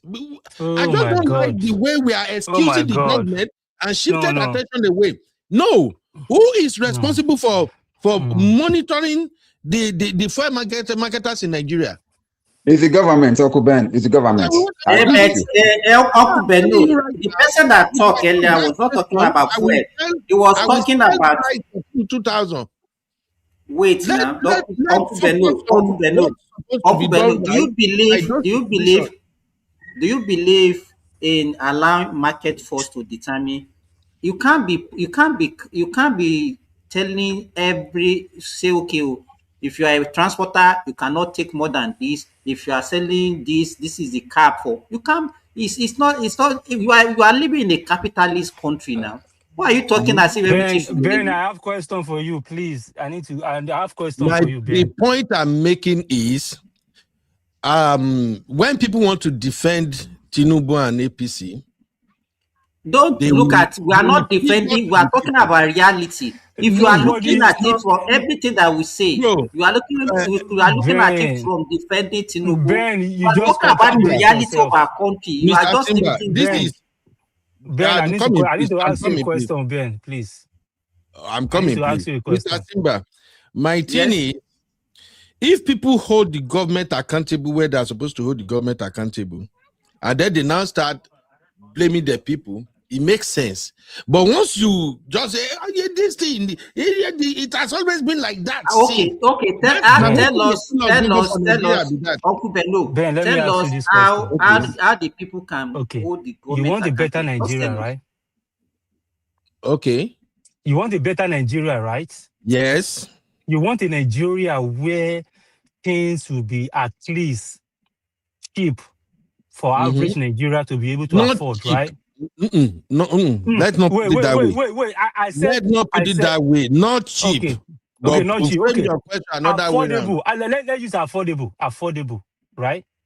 You are in US. If you work in Walmart, you should still be able to live a kind of a little bit decent life, right? Mm-hmm. You will still buy one or two things and eat. Okay.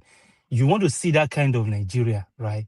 Now, government, let's just say in quote, there are people in government, but I still want to say me and you are government. You know, we are in Nigeria and we are contributing to Nigeria.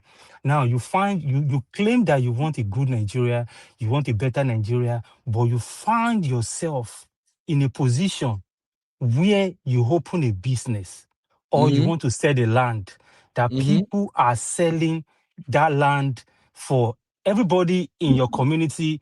You know, in US now, if you come to our community now, there's a price tag in all the houses in that community, right? And you find yourself in a position that you have opportunity to create a business. People are selling for like 1,000, 1,005 Mm-hmm. because there is no regulation to regulate the price because government is messing up in that aspect. Mm-hmm. You now take advantage because you say you're a businessman. You now take advantage to raise your own price to 5,000, which you yourself, you know that this business in this community maximum is 1.5. And you know that if I raise it to 5K, nobody will question me. And you say you want a better Nigeria and you raise it to 5K. You as an individual, that kind of thing, how do you want a better community if you can Did behave like I? that? Because of profits. Oh, Because okay. of profits. Have you landed, my brother? Yes. Did I force anybody to come and buy it? Oh my God.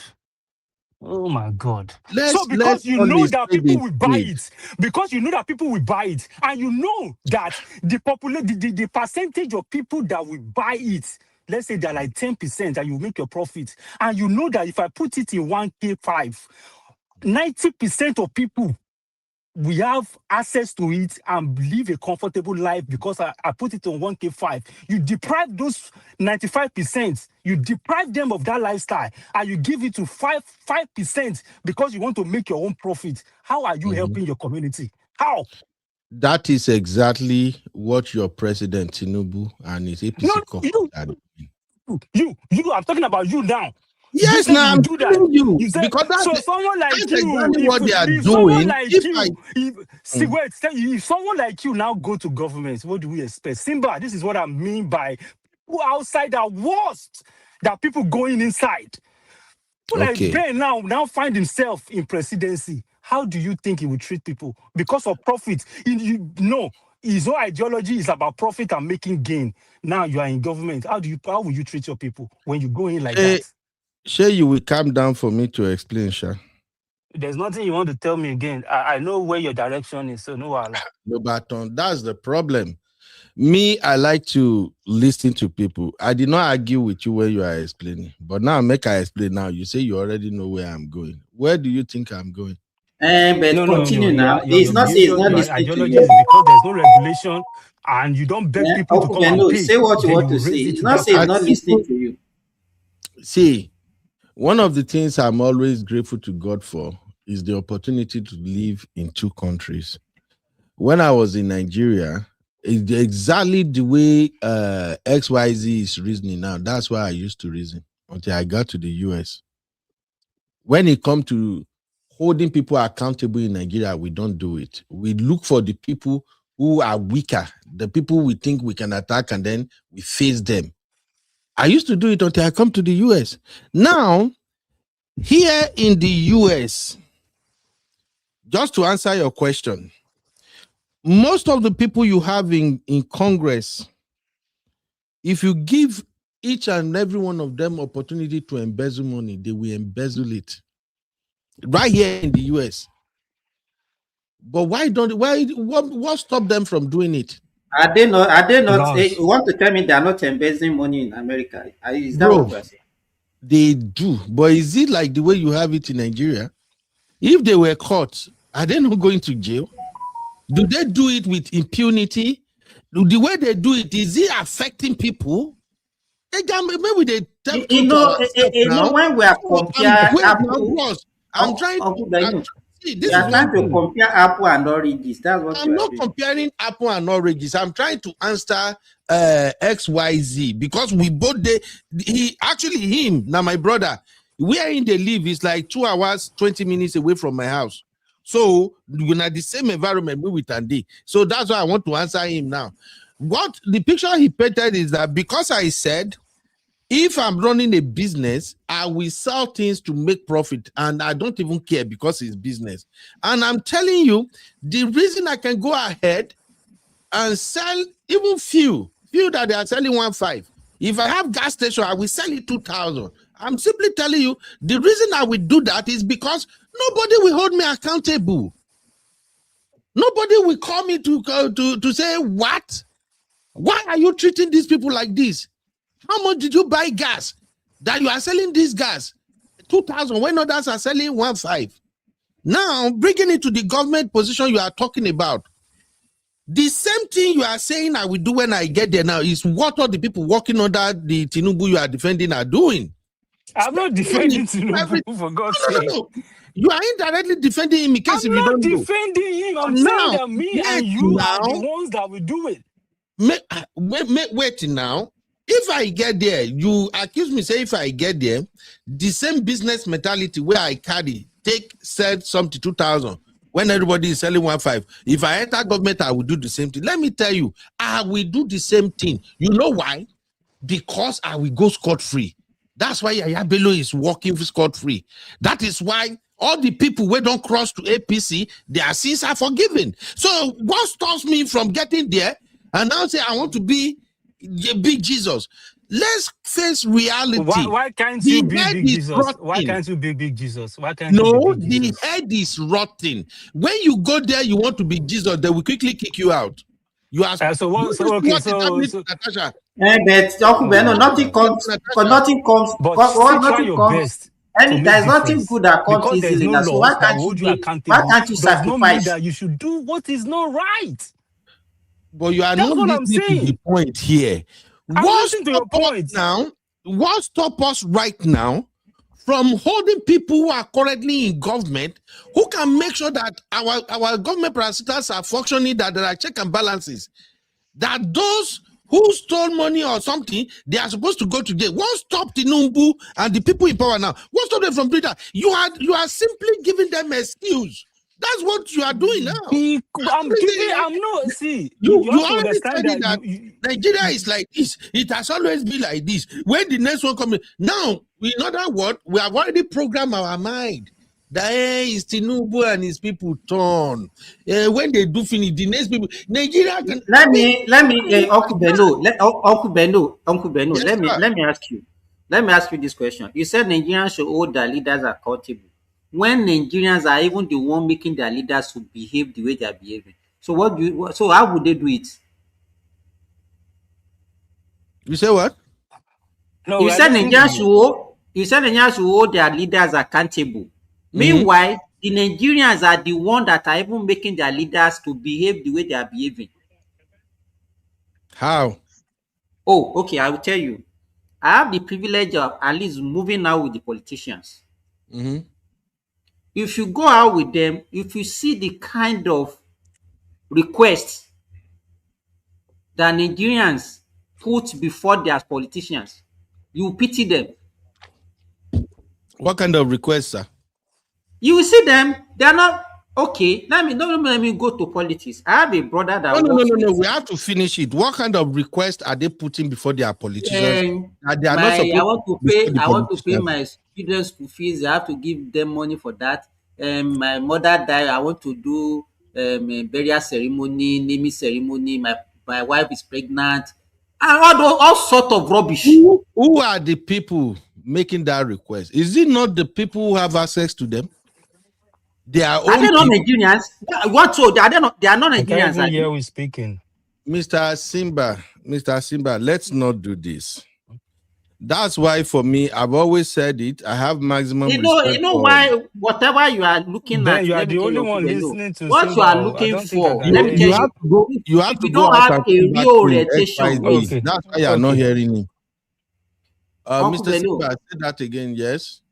if you don't have real orientation of everybody in that country to change their orientation, because if you have a pool, we have a pool of people that are bad, and then you want a good leader to emerge from them, it's impossible. Mr. Simba, do you Unless you are notice looking that, for a messiah. Mr. Simba, do you notice that you are more or less like excusing the politicians? I'm not. So far. Uncle Bello, let me tell you, I have businesses even in Nigeria, and I know what I suffer in the hands of Nigeria on my business. What you are not, we are saying almost the same thing, but you still don't want to accept. Let me give you my own experience, because you are saying maybe government. You put wait now. You said wait now. You said government don't put checks in place to put certain things in order. Let me give you. I have a farm, and I even put cameras to even monitor whatever is going on in my farm.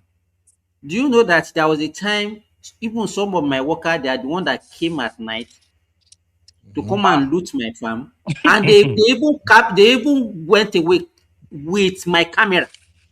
Good. The camera you are using to monitor them, right? To monitor them. And if you ask, let me tell you, if you ask anybody that does business in Nigeria, their experiences, it will not be different from my own. Okay, can I ask you a question about that, Mr. Simba? Okay. What did you do after they stole everything in your farm, including? No, I just sacked them. I sacked them because I have to sack them. Okay. What else did you do after that? What else do you want me to do? That is the problem. You live in the US, right? No, I don't live in the US. I'm in the Middle East.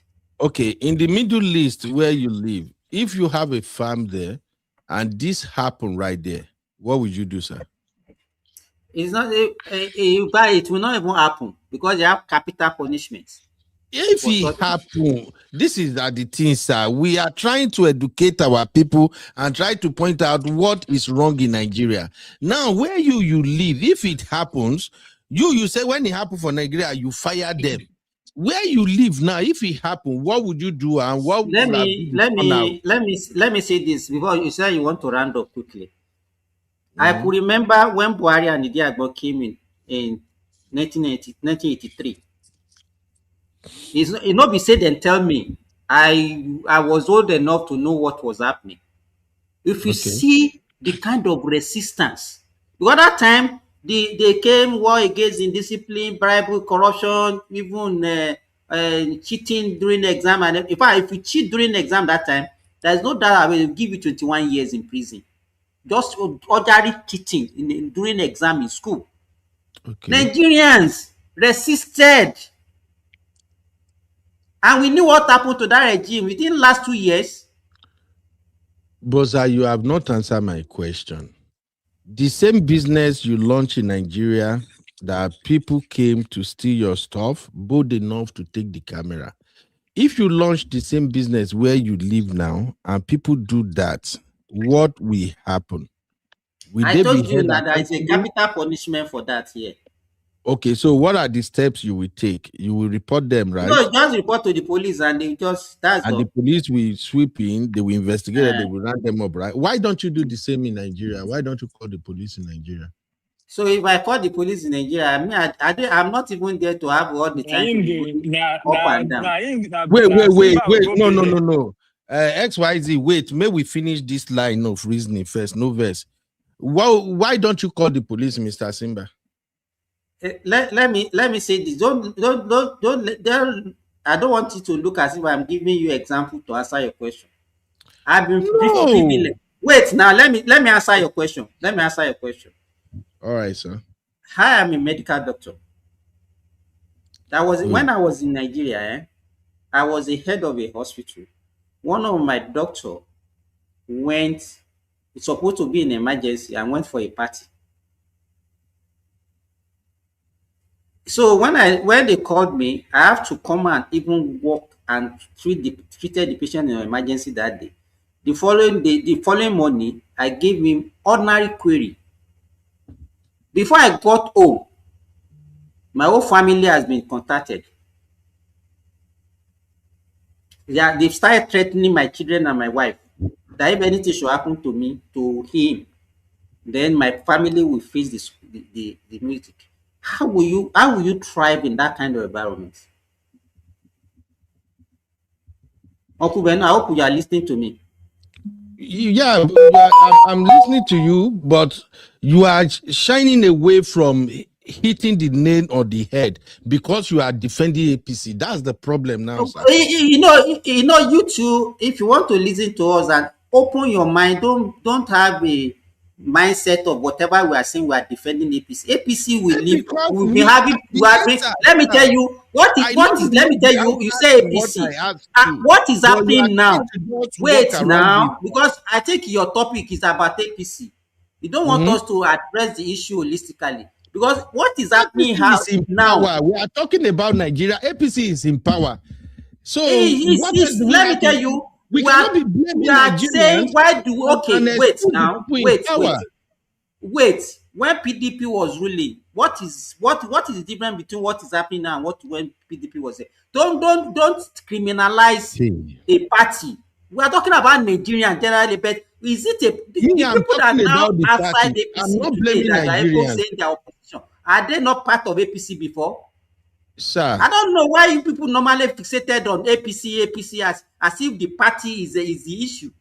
Who is in power, sir? Right now in the US, everybody is complaining right now because the cost of goods and everything is going up. Who are they blaming? They are blaming President Trump and the Republican Party, sir. Why is it that whenever we want to hold APC accountable, people just automatically say, no, not Nigerian. No, I am not blaming Nigerians. There are people who are supposed to be in charge of all those government agencies that are supposed to hold them accountable if they don't do what. You just give us an example now. People stole from you. You can't even call the police. Why? Because you don't trust the police. You know, saying that nonsense, it go come. Who is in charge of the police? If APC go, another party come. By 2031, APC go leave. Another party go come. We face that party again. That's the way it is. It's not just the call APC. The whole country is falling apart right now, and we are doing this sentimental thing. Okay, wait now. If you wait. If you continue, we are looking at it holistically as why do we now have the same thing repeating itself? Whether you change party, you change leader, and we still having the recurring decimal. What is the problem? That is the way I'm looking at it. I'm not looking at it from your own point of say, okay, you want to be blaming one person. That is it. Why are we having it? You change. We have been at least for how many presidents have we had now? We had like 5 or 6 different presidents from 1999, and nothing has changed. So why are you not looking at it that way? Because you are blaming the person that is there now. Why are you not looking at it? Why have we not even been lucky once and say, okay, we have one good one that we can even talk about. Who is a good one that we can talk about? And that's what I'm asking you. Because I don't see the good one that we say, oh, have good one we talk about. So the question I'm asking you now is that I'm asking you now, no, why is it like that? Why are we not having one? Why are we not? Why is it the same every time, and then? The reason, to me, the reason we are not having one is because we have people who would rather defend a bad government and deflect by blaming the Nigerians rather than hold the government accountable. That's why we're having the problem. That's the whole reason. We simply give excuse on behalf of the government, which allow them to do whatever they want to do. That's just the thing with bros. You can't, people will move anyhow. They will go wherever they want to go. They will do whatever they want to do. If there is no check and balances in place, that's just my own point. People will do anyhow. We saw the anyhowness in APC right now. When I saw that still Odua news on from Today North, I just laughed. Like, what kind of a mess is this? So, bros, I know Uncle Ola is here. Uncle Ola, you're welcome. But my thing is this. When we failed to hold these few overfed people in government accountable, now the majority of the hungry ones, now then go to suffer them. That's just it. This tinubu administration, me I no go lie, I don't see, when it comes to delivering dividends of democracy, I kept saying it. Me I not see what this Baba they do. He does a few things that make sense. Execution is poor. I will continue to say it. And Baba himself is showing every day that he don't care. All he care about is Sheyi, go and give them rice. For the past 2 weeks now, Mr. Simba and YZ, you want to tell me you've not heard Nigerians crying bitterly about the darkness that is engulfing the whole nation now? And we have a president. So if we have to talk now, we will still blame the people for that darkness, right? Uncle Beno. Welcome, sir. How are you doing today, sir? Are they okay? Oh, I think Simba is doing a very good job, to be honest, because yes. Okay, Mr. Ola. No, I might not support him 100% because I didn't know where he started, but there are some things that he said, whether I will like it or not, he is so apt, very correct, and very direct. No, nothing about it. You see, this thing is not a function of party, because if you want to look at it, who were those people that formed APC? The disgruntled people that believe that, okay, their opportunity in the PDP, opportunities were slipping away. They jumped to APC. Now, when things were not going well in APC again, what happened? They rushed to ADC. Now, including Obi that people keep praising today, because we are ignoring something. You understand? In as much as we want to change, we have to be very careful. Who are those people that we are promoting for that change? Were they part of the system before? And what's their body language like? Because one thing we don't understand in that country is this: politicians will always come back to the masses to use the masses to achieve whatever they want to achieve. Now, if I ask many of us here now that we are supporting whether Peter Obi and this thing, ask about the ideology of their political party. Even so, if they are really full of ideology, you now let me make it make sense to me how someone will jump from Abuja to PDP, then jump from PDP to Labour, from Labour to ADC. You understand? When you see politicians moving around like that and they cannot stay, it's showing you something. You want to solve a problem, but you, instead of you staying wherever you are to solve that problem, you find it easier for you to be jumping around. It doesn't work that way. In as much as I think Showore is doing the wrong thing, whatever Showore is doing today, you understand, in terms of how to be consistent. It's what I'm saying. No, his approach, I don't like his approach because everyone is just ignoring the grassroots, like local government, like states, like all those things. Everybody wants to become the president, as if that's where the governance starts and end. So you vote APC out today, it doesn't solve anything. Okay, vote APC out today. You have Erufai in ADC. Suddenly, Rotimi Amechi knows that the countries are hungry. The same people that destroy the economy of that country, right? So these people, they still put themselves together.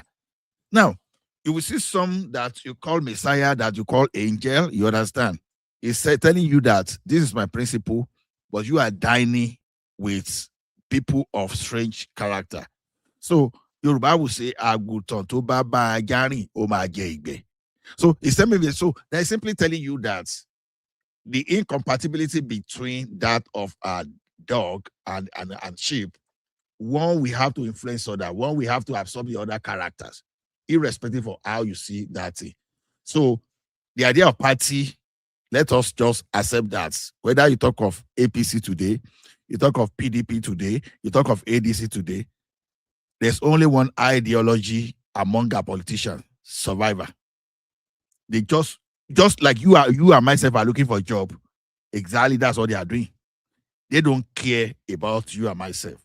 Then, when we now want to talk of that tinubu you are talking about, I know people don't like tinubu for whatever reason. But before you, I advise people that before you pick fight in support of politicians, you should look at those people behind amplifying all this negative PR, all this negative campaign against Tinubu. Are they in any way better? Not really. The reason some of them are complaining is just because when you go back to the history from Lagos State, you understand, Tinubu just took Fidabotu away from some of these people.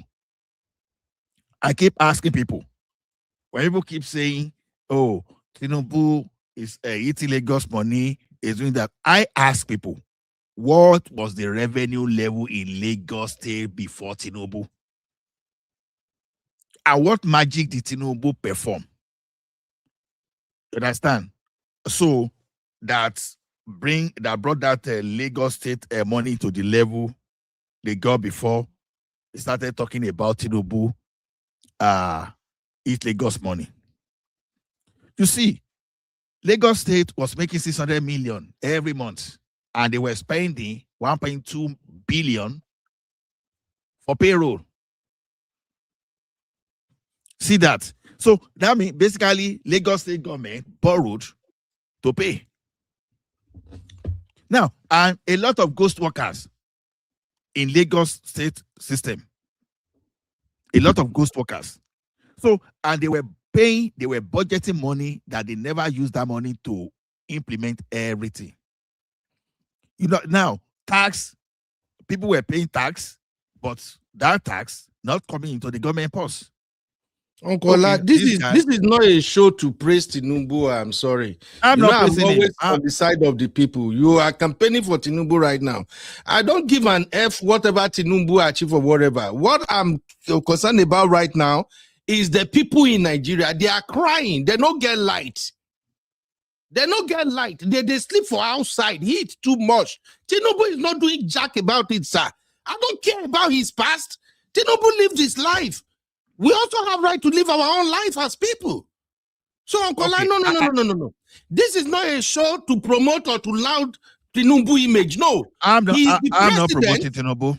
He's the president. When we have problem, the person we expect to step up to make sure people are safe is Tinubu. Because anybody not anybody go tell me. Okay. If tomorrow, after 2031, Tinubu go, another president dead there, whatever problem we are facing again, the president must solve it. That's my own philosophy. But I just don't like the fact that because I say Tinubu is a Yoruba man right now, and things are falling apart, we should just ignore all those things. And then just say, hey, it's not his fault. Now, one of the way they piss me off with that, when I hear people say, it's not his fault, it has always been like that. That it has always been like that is the reason we are where we are now, sir. Eh? Okay. This is not about his record. This is not about the money he's making. Uncle Ola, for instance, they never get light for the past 3 weeks in Nigeria now. People are complaining of continuous darkness, sir.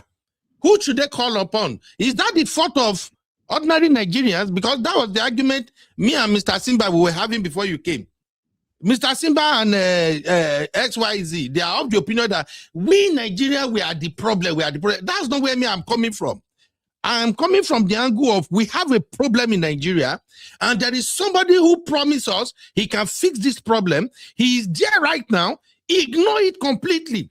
For the first time in history, even the Federal Capital Territory, the whole Aso Rock, they say they are moving to solar. They are abandoning the national grid themselves. What are we talking about? So we should give Tinubu credit for that too, Uncle Ola. Is that what we are saying? Okay. Can I speak now? Yes, sir. Let me tell you one thing. Me, when I speak, I address issue from the macro level. So when I say I address issue from macro level, I talk of something like in terms of something like a sustainability. I don't just talk about rush approach just to treat the symptom and leave. I hear you. I understand that people are going through pain. No doubt about that. But the question we should ask ourselves is this: if Tinubu is not implementing, okay, let me just take the idea of Tinubu. If the federal government is not implementing the type of policy they are implementing today, what could have become of Nigeria? Now, Nigeria, this man arrived when we're using almost 100% of the federal government revenue to pay debt, right? Now, not even pay debt, not even to pay the principal. You were even servicing. So you were practically paying, you were practically servicing, you were not paying down the principal, right? The airlines, they were closing shops in Nigeria.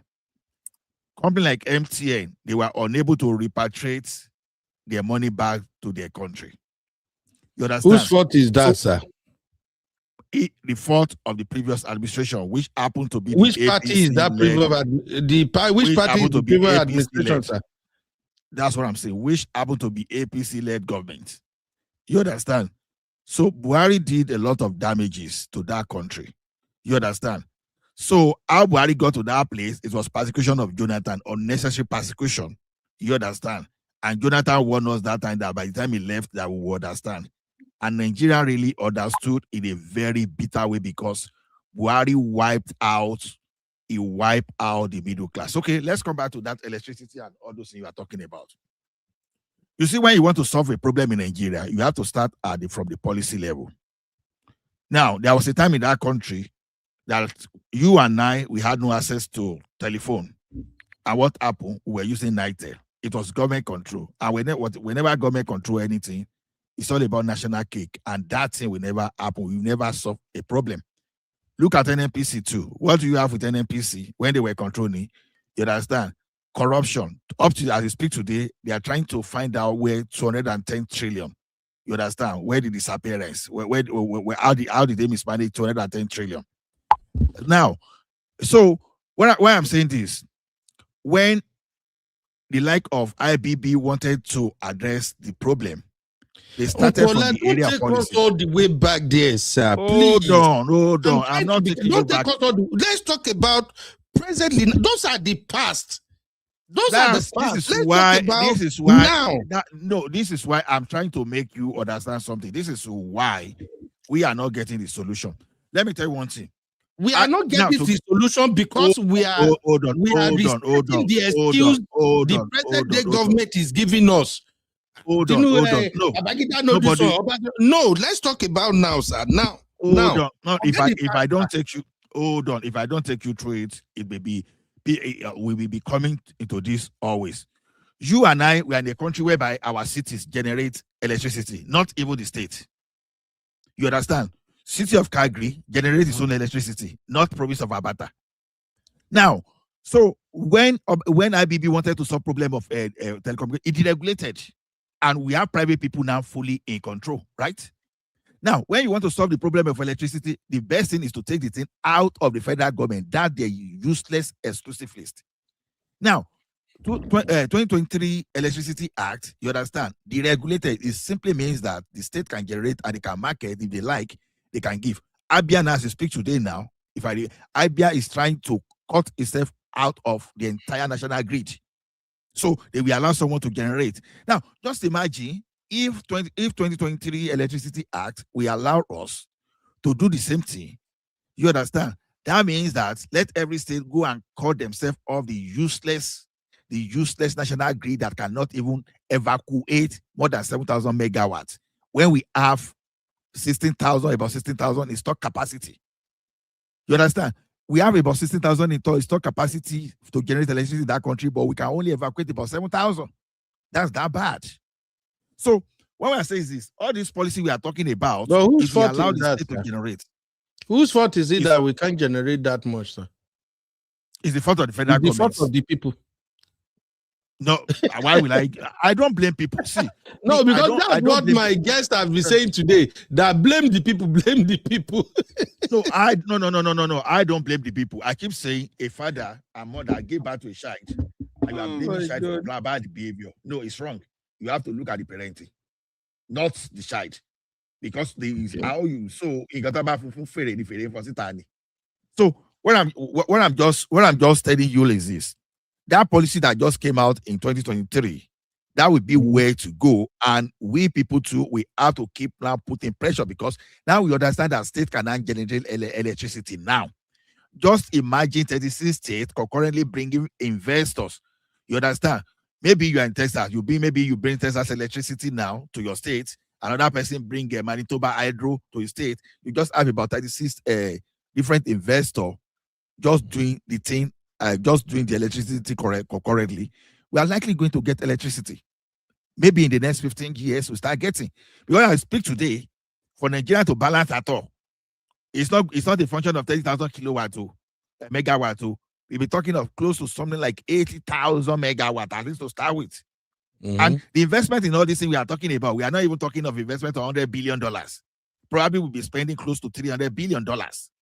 Now, we cannot depend on government on that. So it has to be a matter of policy, so that individual, private people will come to that Nigeria and come and invest. We've seen how Dangote solved the problem of the problem has not even solved. We see how Dangote has solved 20%, close to 20% of our petroleum industry problem. Before, when it was NNPC, it was all about national cake. So I'm saying that when you say government is not doing anything, the federal government has done its own. Forget about Tinubu now. Let's forget about Tinubu. It started from Buhari. The federal government has done its own. We want the state now to start using, because we've been fighting on this decentralization of electricity since 2002, where 2001, when Tinubu started the problem with Obasanjo during the time of Aaron.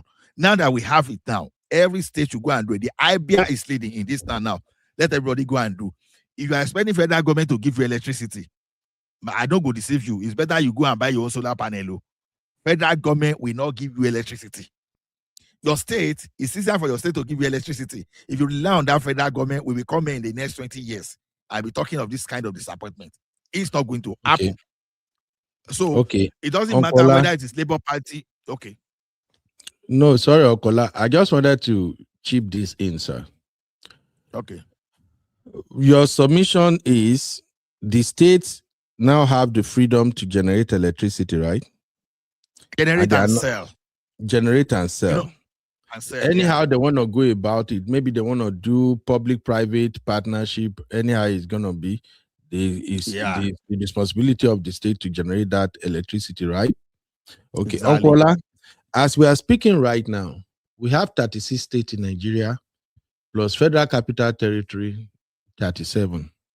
Out of that 36 states, as at the last time I remember, 29 are headed by APC governors. So, who is still responsible for the failure, sir? You see one thing, I've talked about that party the other time. You said I should not talk about party. You see, one thing is this: before they became how many 29 or what do you call it? You understand? All of them, they were decamping for survivor. I've said that one. Your governors and your leader, you see, is all about survivor. Even those people that won under LUP, Fiam. They viandered to that thing. Even I think there's a one more guy that even won another Showore party. Where's that guy to? So the thing is this. That's the type of leader we have. That is where we, the citizen, we now have duty. Irrespective, whether APC, whether PDP, we are to keep shouting. You know why I like the state level things? That if you shout, if I stay from Ekitina, I shout from now to tomorrow. Maybe my governor or honorable or senator say they are all running to Abuja for security. We know they see them around that place. So even if those people cannot even hear us, how do you expect Tinubu to even hear us from that Abuja? But the thing is this: once you move everything closer to you, it becomes easier. That's what I'm saying. So the thing is, whether it is APC, whether it is LUP, whether it is CPC or PDP, the way we are holding the federal government, that all this state government and all this our rep, they are escaping all this kind of misgovernance. We should be shouting their name to put everyone under pressure. And the approach of putting the federal government alone under pressure, if the governors are not feeling it, we have to pack the state down with complaints, with pressure, to make sure that the governors should understand that they are not only there to just go and simply. Yeah. Uncle, thank you. At least the conversation is flowing. But I want to also point something out, sir. Out of the 29 APC governors in Nigeria, about, I think, around 18 of them spent most of their times in Abuja. I think Imo State governor, for instance, that one, they say in Abuja, that one, they Kukuma live. Many of them lives in Abuja. They don't even stay in their state. Bear that in mind, sir. 2, since Nigerians have been crying for the past 3 weeks with this total blackout they are experiencing, and they say the country is super, super hot right now. People are lamenting every day. Because some of these things, the investment when they talk about them, people are really suffering, sir. I'll give you an example now. As I did here now, the weather outside is, I think the weather is around 76 now outside. And you see me wear sweater inside, right? Now, because of AC, my children, they too like AC. So the house is always cool. I mean, I can't stand.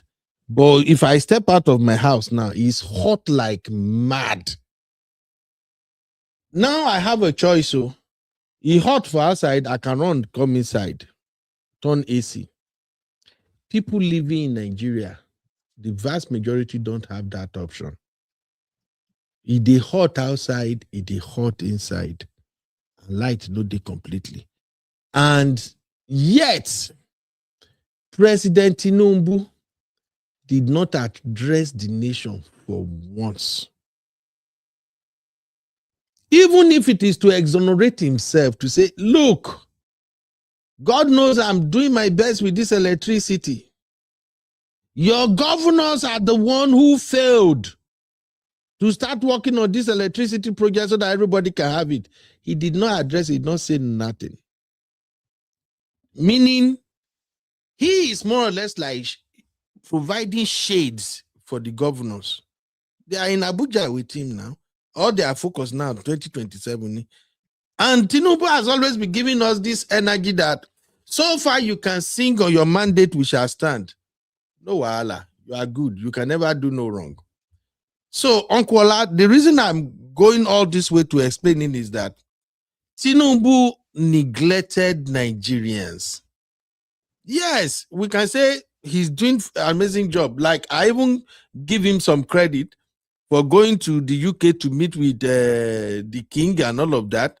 Because when I did my research, I discovered that almost 37 years or something, the last time any Nigerian president was invited officially. Yes, he's introducing policy and everything. But when it comes to we, the Nigerians, go, the people that really matter, Tinubu will say, man, they go give them rice. Because that's what we'll be seeing them city boys doing. Uncle, what would you say to that, sir? Can you say Tinubu is a compassionate president that really put the safety of Nigerians first? These are the issues.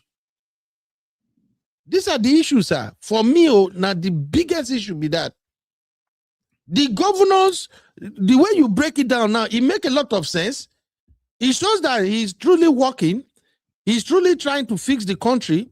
But the people, he's like the people that were supposed to showcase what he's doing, they don't care.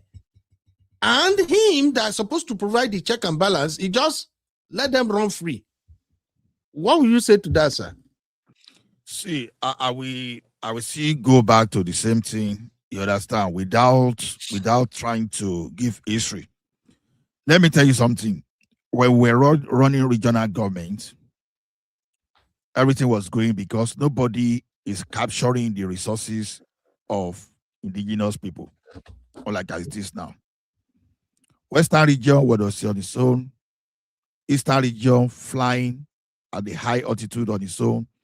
Even the northern region as it is today, they were not playing the politics of insecurity. Everybody was going at its own pace. Mm-hmm. And some people came with crazy idea with unitary system, they centralize everything. And some people find a way to hijack.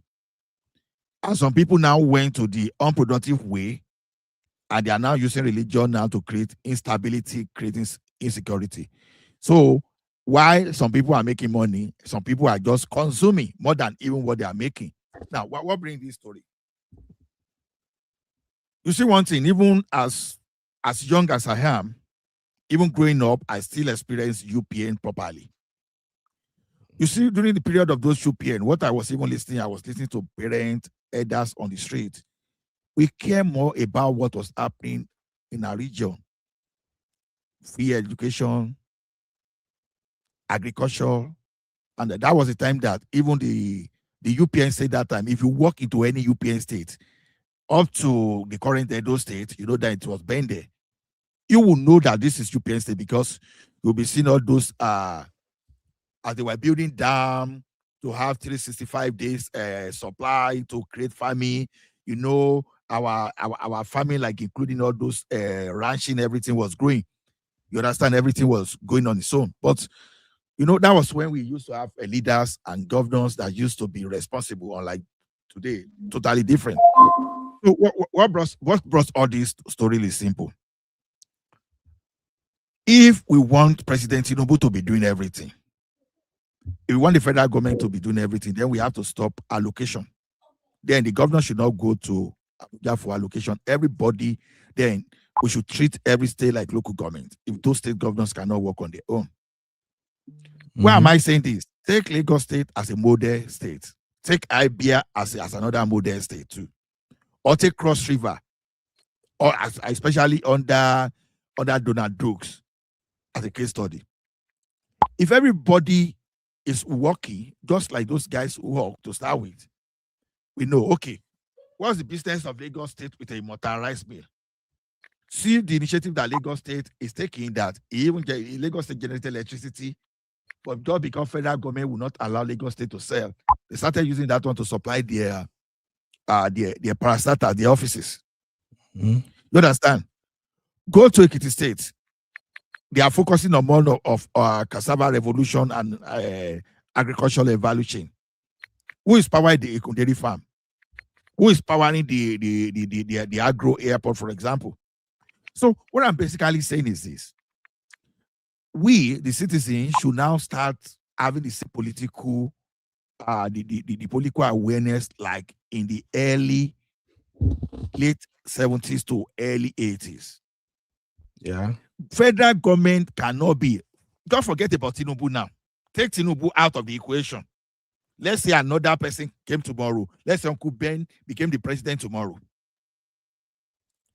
If you made 100 billion and you have to give about 60 billion to states, and those states are not doing anything with, there's a little you can do with your 40 billion. Because out of that, your 40 billion now, don't forget some people they've created insecurity now that you'll be spending money. You'll be spending to buy arms and ammunition for the military. Before you know, the money is gone totally. Then ask for God, what are they doing with their money? So don't I have the right? Don't I have the right to also question what the states are doing with the money? That is what we are saying. We are not. That is what me personally I'm doing. I'm just encouraging people to do exactly what. If I want to, no. I mean, as the president, Tinubu, because I get what you're saying, sir. I give him credit for giving the state more allocation, and I also give him credit for at least giving local government autonomy. But him that is disbursing that money, and he's not seeing the results. You say he doesn't have the right. It is not Tinubu that it is not Tinubu that is disbursing the money. It is the constitution. The constitution already stipulated that because there are levels of government. So see, forget about what OBJ did in the early 2000s. That was illegal, and Supreme Court already ruled on that. What Tinubu did that time, what OBJ did that time, it was illegal. You cannot even hold on to state money. Even the state governors that were holding on to local government money, they were doing something illegal. He even got to Supreme Court, and Supreme Court that this governor today, this still want to do that. He has to use some kind of executive order to make sure they started implementing the Supreme Court judgment that nobody normally should wait for to implement. It's telling you and how terrible our governors can be. And like I'm saying, why these governors are getting away with this rubbish is just because we've been manipulated. We've lost the political awareness that we focus so much on federal government. Federal government is doing its own, but the state are not doing. If you go to federal government hospital today, you will see that they are better equipped than that of states. Ask yourself, why are the states not equipping this, apart from with the exception of Lagos State anyway, and maybe some eastern state, I don't know, with the exception of few states, you will see that many states are ignoring what they are supposed to do. Okay, let me tell you something. You don't need to tell a state now, for example. I remember Ogbese Dam now, for example. I'm from Ekiti. I know that when they created Ogbese Dam, it was supposed to be agriculture, it's supposed to be farm settlement, irrigation, agriculture, for irrigation and water supply. Today, what is happening to Ogbese Farm today? Ogbese Dam today? And if you have a serious governor, Ogbese Dam is what you can give to private people to manage. To manage, build, manage, and transfer. And when you give to those people, you understand, when you are doing that, you are at the same time solving the problem of insecurity, because by the time you create a farm settlement where you can have 365 days agricultural activities, you understand, you are solving the problem too, because I have a friend that is doing cassava farming in Ekiti. But I tell you today, when they are talking of Fulani invasion, Fulani don't go to decide where they are, because their farm settlement, the way they build it, they engage private security.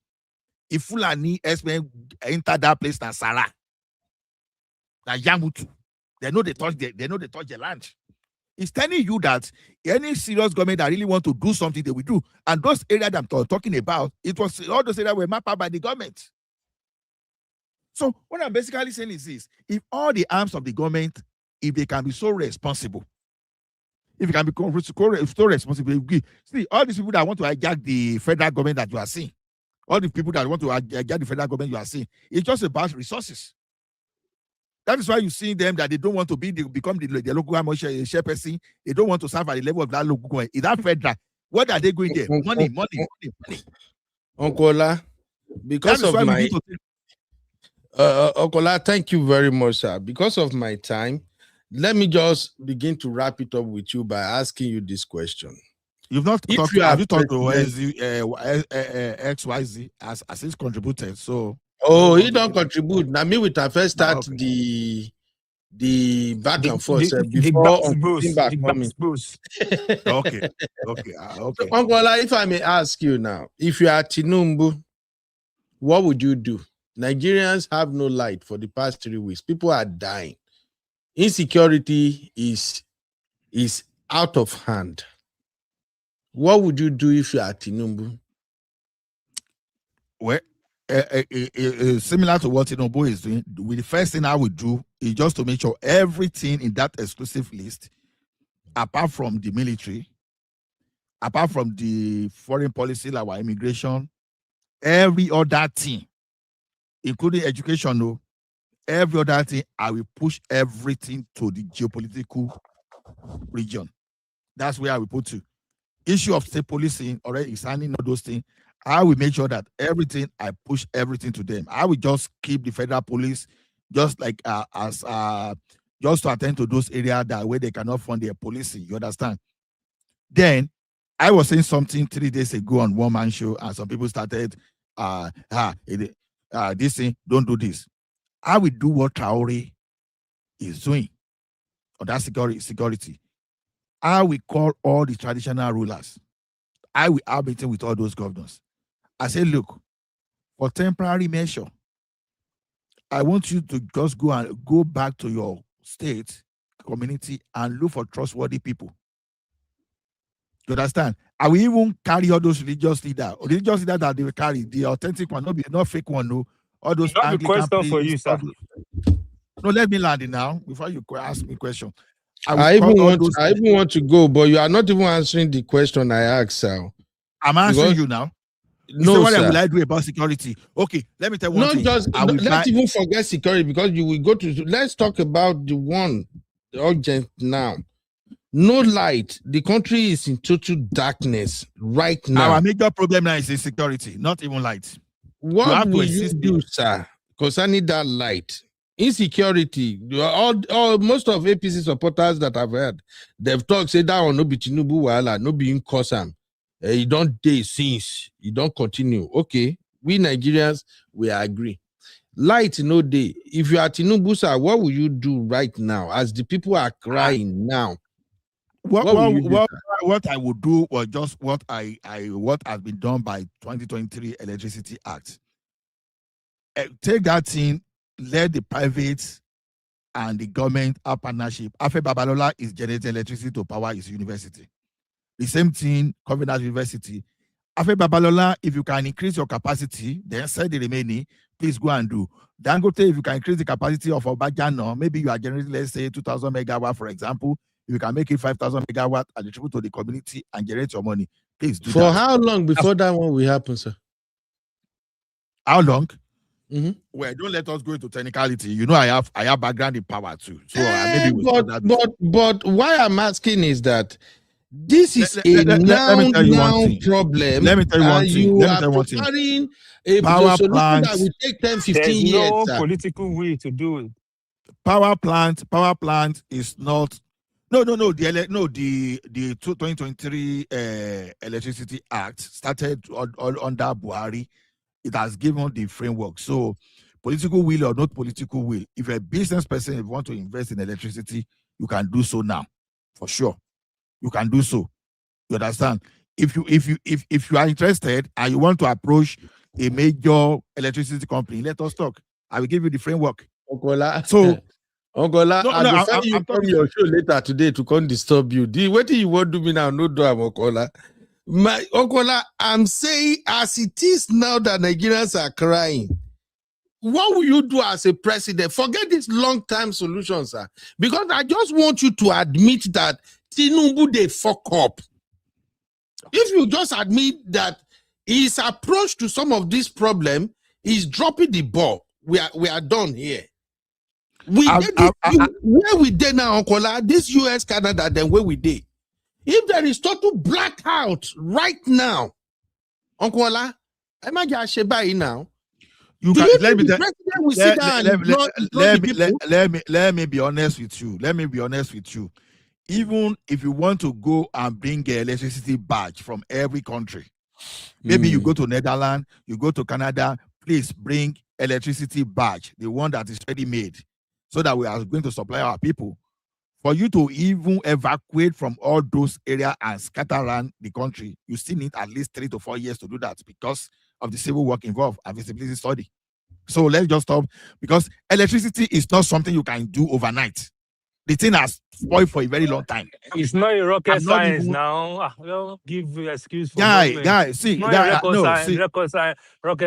now. You are saying it's not a rocket science. That's why I'm taking on Kuben. If Kuben is aware, I have background to the power, so I know exactly what I'm saying. I work with NEPA for 6 years. So forget that story. I will tell you that it's not. When you are saying it's not a rocket, let me tell you one thing. If you want to order a turbine today, turbine is just like when you order aircraft. You think we are going to? So what have they been doing since 1999? What have they been doing since About what they've been doing 1999? since, forget about what they've been doing since And 1999. we can't forget it. Oh no, we can't forget it. They've been Okay. investing massively in that sector since 1999. What have they Yeah. been doing? Hold on. Billions upon billions. Do you Anyway, know? Okola do no you know- vex, do you- sir. Make I quickly do you play know- these videos, sir. Okola, I dare hello, you. sir. I dare you. I dare No you. vex, sir. I want quickly play this video because by me address electricity for convention. I want make everybody hear. Lamenting the problem of electricity, power. Yes, we are paying attention to that. The Grid Asset Management Company, CAMCO, which will inject approximately 1,500 megawatts into a new grid corridor. We are going to improve on it. Electricity will become better and be assured there will be opportunity and progress. This is what I call political balablu statement. Political balablu statement. The same Tinubu said this. Okola, please activate your audio. May you hear this one. Whichever way, by all means necessary. He doesn't understand how things are done. You must have electricity, and you will not pay for estimated bill anymore. So, Uncle Olasa, not be say maybe I just feel like yelling or something. And not be say maybe I have any resentment towards Tinubu or something, but I just don't like being treated like a fool. Some of this thing is becoming disgusting. 2022 to 2023, when Tinubu was campaigning, electricity was part of the campaign. Is it even not shameful that coming 2027 he can open his mouth and talk about electricity? And then the way he spoke about it, you know that this is empty promises. And because Uncle Beno, if you are listening to me in that 2023 at a one-man show, go and listen to what I said. When this man said they were going to produce give you electricity in 4 years, the first thing I would tell people is this: there are some political statements that you don't listen to, just BS this type of statement.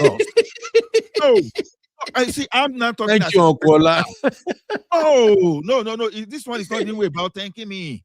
No, see, as a professional, you don't tell me that BS because I know even if you want to order turbine today, you don't order turbine today and say you are bringing it in 6 months. It's not going to happen. Probably for you to even bring one single turbine may take you average of 15 to 24 months. Wow. Before you start doing the civil engineering work. So that's why I say BS this kind of statement. Because sometimes someone might think he wants to solve a problem and you overpromise what you do not really understand. Exactly. What happened? So I've told you on this electricity BS this man. I've already told you that before you start having something reasonable, personally from professional experience, start picturing around 15 years from now based on 2023 Electricity Act. So let's just forget. So Nigeria will remain in darkness under APC till 2031. This is what it means. No, this is my point. I've always said this thing. Before India too gets several thousand, India generates several thousands in hundred of electricity. You understand? And we are all this why we are talking of 4,000 megawatts. These people are talking of around 600,000 or thereabout up. What we are saying is this: we need massive investment from the private investors. Government, we have to answer. Or they should just do PPP to do all those things. If you are expecting government to do that, if government has $1 trillion today for electricity, best bet that they will embezzle 98% of it. If they are unable to embezzle directly, they will create insecurity that they will spend the money on. You see what it took Dangote refinery to even stand? And you know how many refineries we have in that country? They make sure they paralyze everything so that they will have the way of investing. So that's what I'm saying. So basically now, Okola, I'm glad that you work in the power sector. Nigerians should just forget electricity for the next 4 years. They ain't gonna have it. Let me tell you one thing, forget electricity for the next 10 years. So if someone is telling you that he's going to give you electricity, listen, don't forget it. The person is lying. So then why are people now defending Tinubu government? I'm not defending Tinubu. I'm only defending 2023. Not you, sir. I know a lot of people who defend him. Even on Twitter, on social media, everywhere.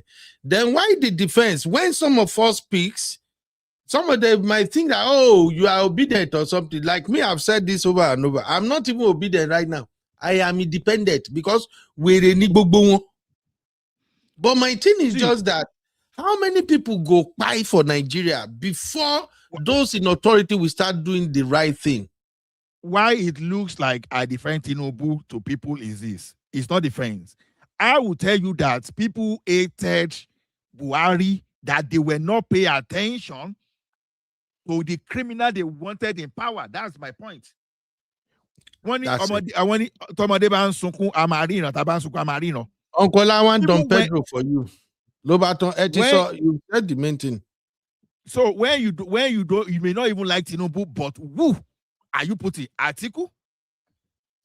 You understand? Or you want to experiment another pay. That is what I'm saying. I'm not saying Tinubu is not a ruler. So whether we like it or not, now we don't enter one chance. The 2031. So maybe if you put Okonjo Iweala down, and as some other people like that, maybe if Dora Akuyili is alive today and is looking around and want to take over, maybe I would have said, okay, it's they can't even fix it. They can't even fix it because those ones, they are not criminals and they don't get mind. So no.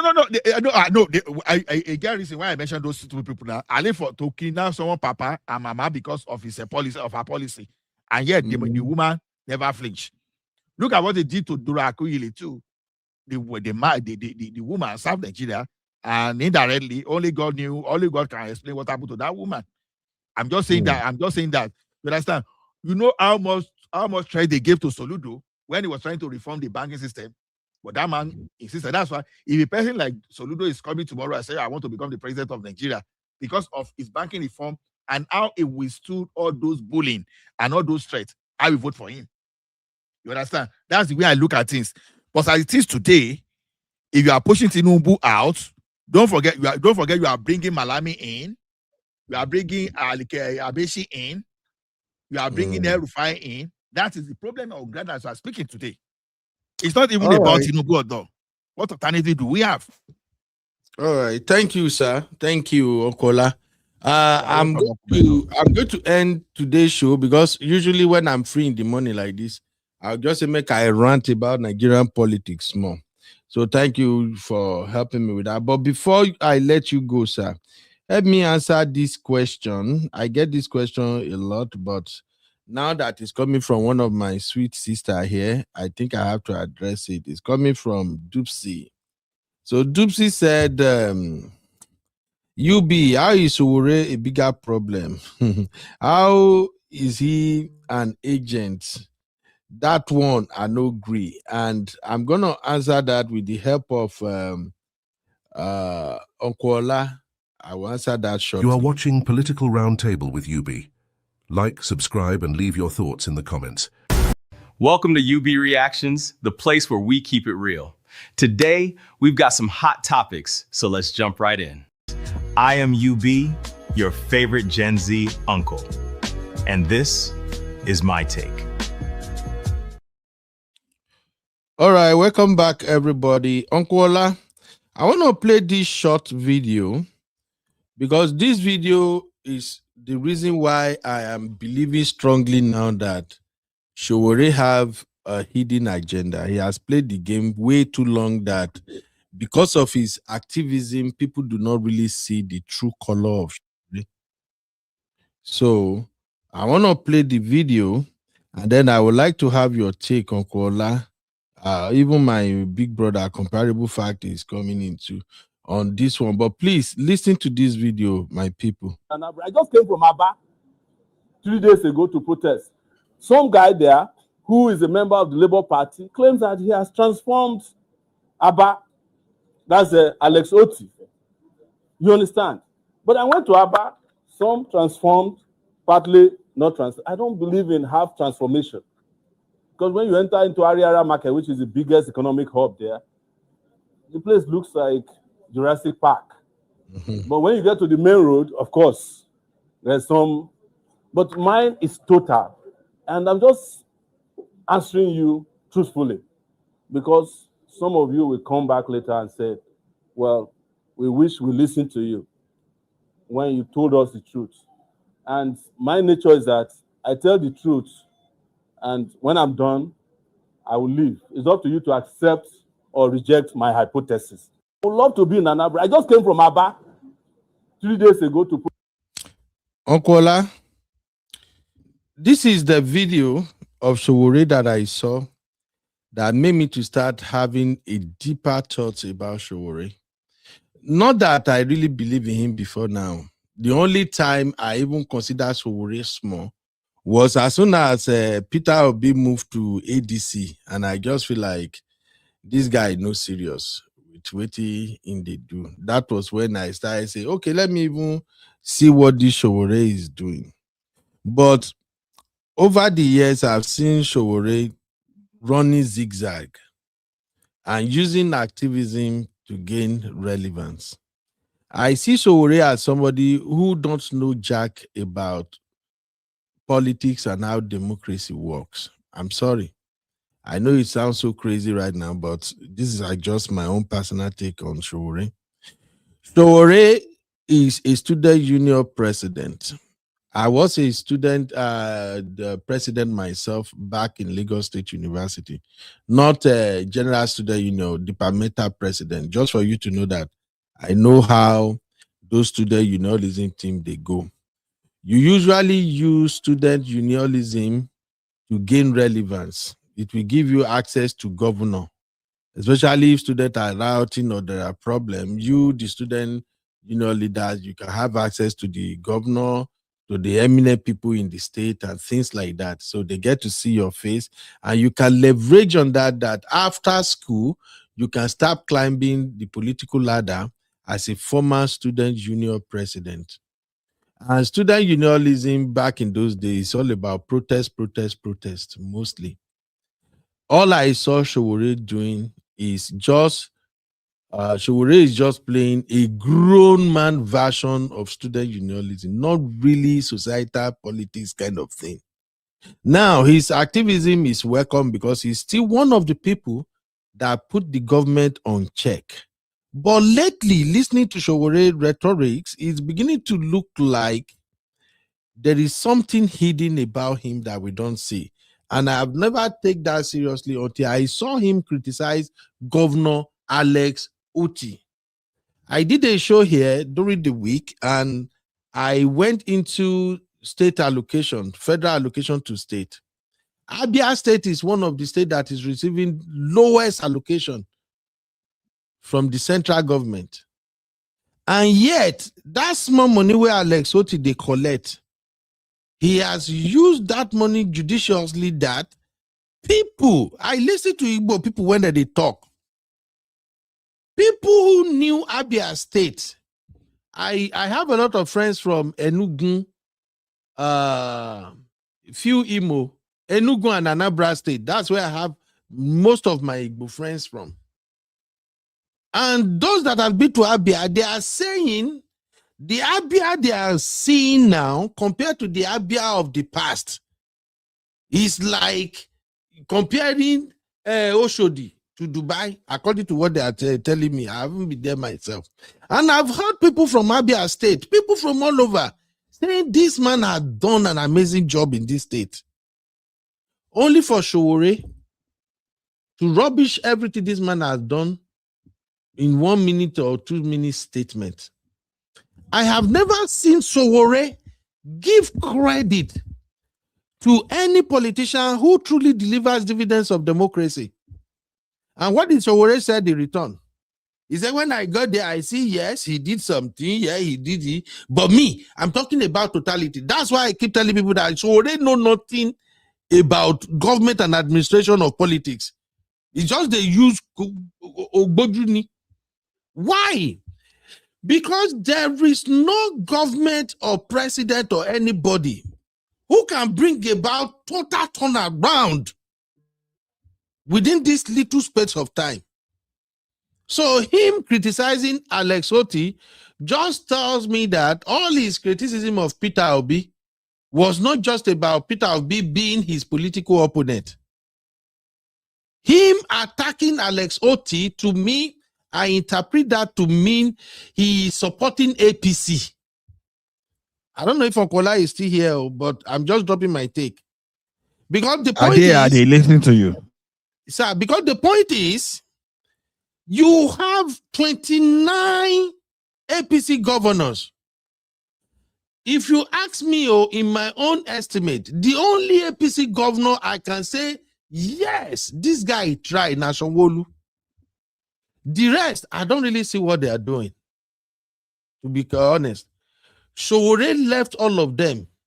The only governor that everybody is talking about, that this guy has really shown that, yes, the money Tinubu is disbursing can be used to turn a lot of states around, which is like what we were saying here, Okola. But that is the person Sowore choose to criticize. And that's why I'm beginning to look at him like, forget, this guy might be working for President Tinubu, allegedly. He might be somebody is sponsoring him somehow. So that's my take. So, Okola, if you go help me answer that question, that this might not ask, what are your thoughts, sir? Yeah, you are doing exactly what Batify people are doing. You understand? Now, let me ask you a question. Have you ever seen Sowore praise anybody before, including Fashola, Sanwo-Olu, what's the name of this guy be there before, Ambode? No, he hasn't. Have you even ever seen even Femi Falana even praised any of them? I stand to be discorrected. You won't. You understand? The only Falana is not a politician. He's not running for any political office. Yeah, but of course he contested the Ekiti State governorship. And back then. Okay. You understand? So he has been a politician and lawyer and activist as well. So they are all activists. Normally, activists don't praise. They don't praise you. Once they start praising government, they will lose their relevance because that's not their position to do. Okay. So the thing is, even we citizens, let us be even honest with ourselves. You understand? Even apart from trying to do counter narrative, to counter some narrative from some others, and are we even supposed to even be praising the government? Are we so the only reason that it's time that we are praising Tinubu is just because we are getting some kind of lies from some other camp. So we have to counter. We are not really praising Tinubu as per that too, because, for example, now I have people in Nigeria today now, and I hear say full and yes, when they are entering one place, and I start praising Tinubu. If anybody ever seen we are praising Tinubu, unless, for example, let the person go and point to it.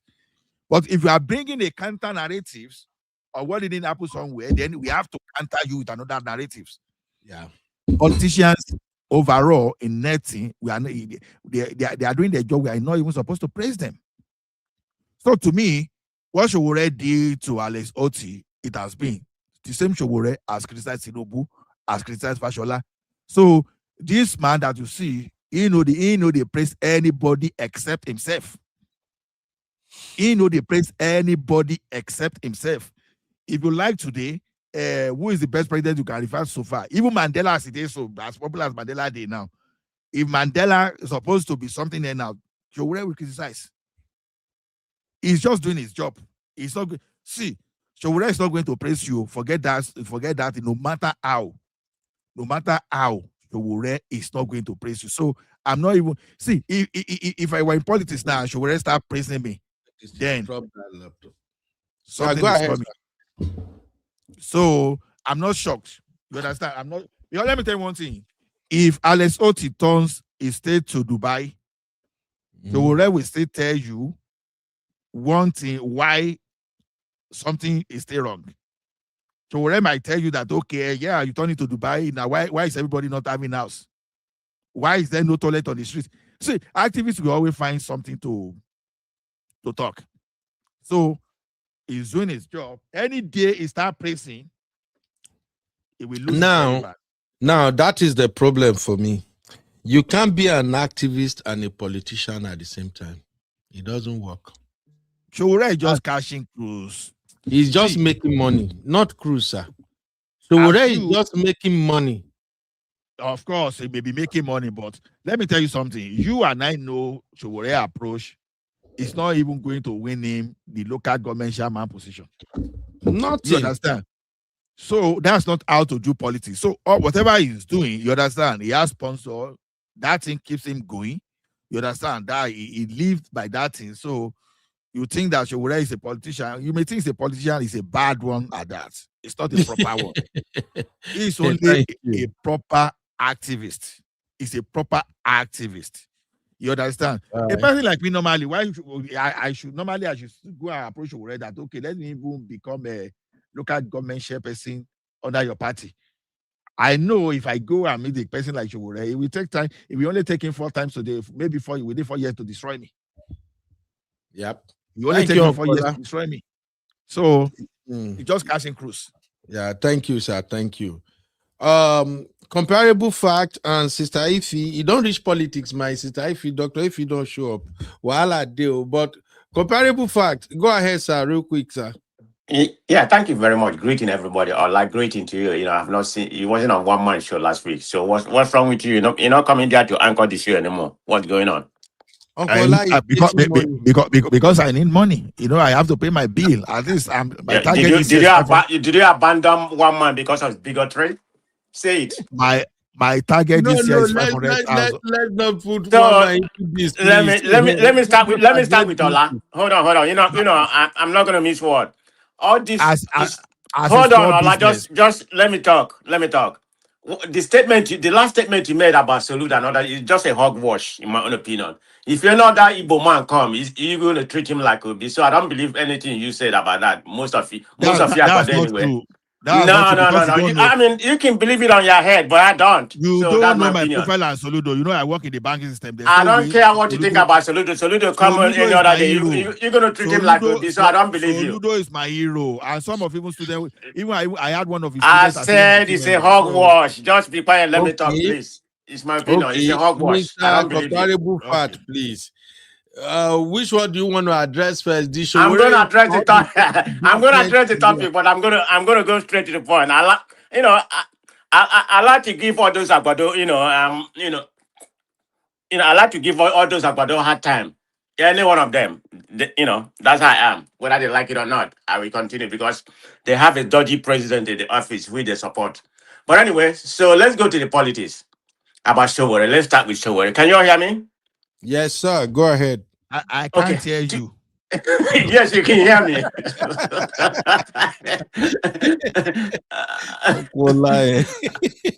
Okay, Showore. I like Showore, his revolution, narrative and everything. I like him. I like him a lot as a person. But Showore is not a politician. He's just an attention seeker. And let me tell you why am I saying this. Every time I go home, my wife is from Abia State. I always go to Abia, take away the road, from Abadia, I go to Umuahia, or I take the other road. So I always go there. The last time I went, I was in Umuahia for almost about 10 days. So, and I stopped in Abia. That man is doing a good job. I'm not, in Nigerian standard, okay? I'm not trying to compare here. Some people may call it, I won't call it a royal pedestal because he's doing a job compared to the kind of money, the IGR that state, get. I think they rank like, I'm trying to get the ranking where how much money they give, every year. I think they're close to the bottom. But he's doing a good job with what he has, borrowing money and paying them. Nigerian state have money, but it depends on who you have a leadership. So this is my problem with Showore, and I'm beginning to think. Some people have come with this conspiracy theory, that he's working for tinubu or something like that. I have no fact to back that up, but he's just an activist. He's an attention seeker. The last election, Showore has been contesting election for a long time, even more than P2B. You know, he only have 6,000 votes. That man has no, he doesn't have any kind of political view. I don't know where he's going. You know, look at the kind of nonsense he was saying. That's what made me say this guy is a fool. He said the meeting that will be had in Kanu Kwankwaso was a rental crowd. I mean, how can you just see why you call it black? This is what's so annoying now. But I beginning to feel like that about Shewore recently because of what he does. When you see something, call it. I'm not saying you shouldn't criticize your B or whatever or whatever. You know, as an opposition. Yes, you have. But say something that fact. How are you gonna say what we see with our eye was a rental crowd with Kwankwaso? That doesn't even make any sense. You don't have any credibility. That's why he lost me. And you're talking about Governor Oti, which I visited, which I visited Abia State. The man is doing a good job in the Nigerian standard. Okay, let me just put it in that way. And the kind of money, the state get. Why not say, okay, he's doing a good job, whether you don't like him, just say it the way it is.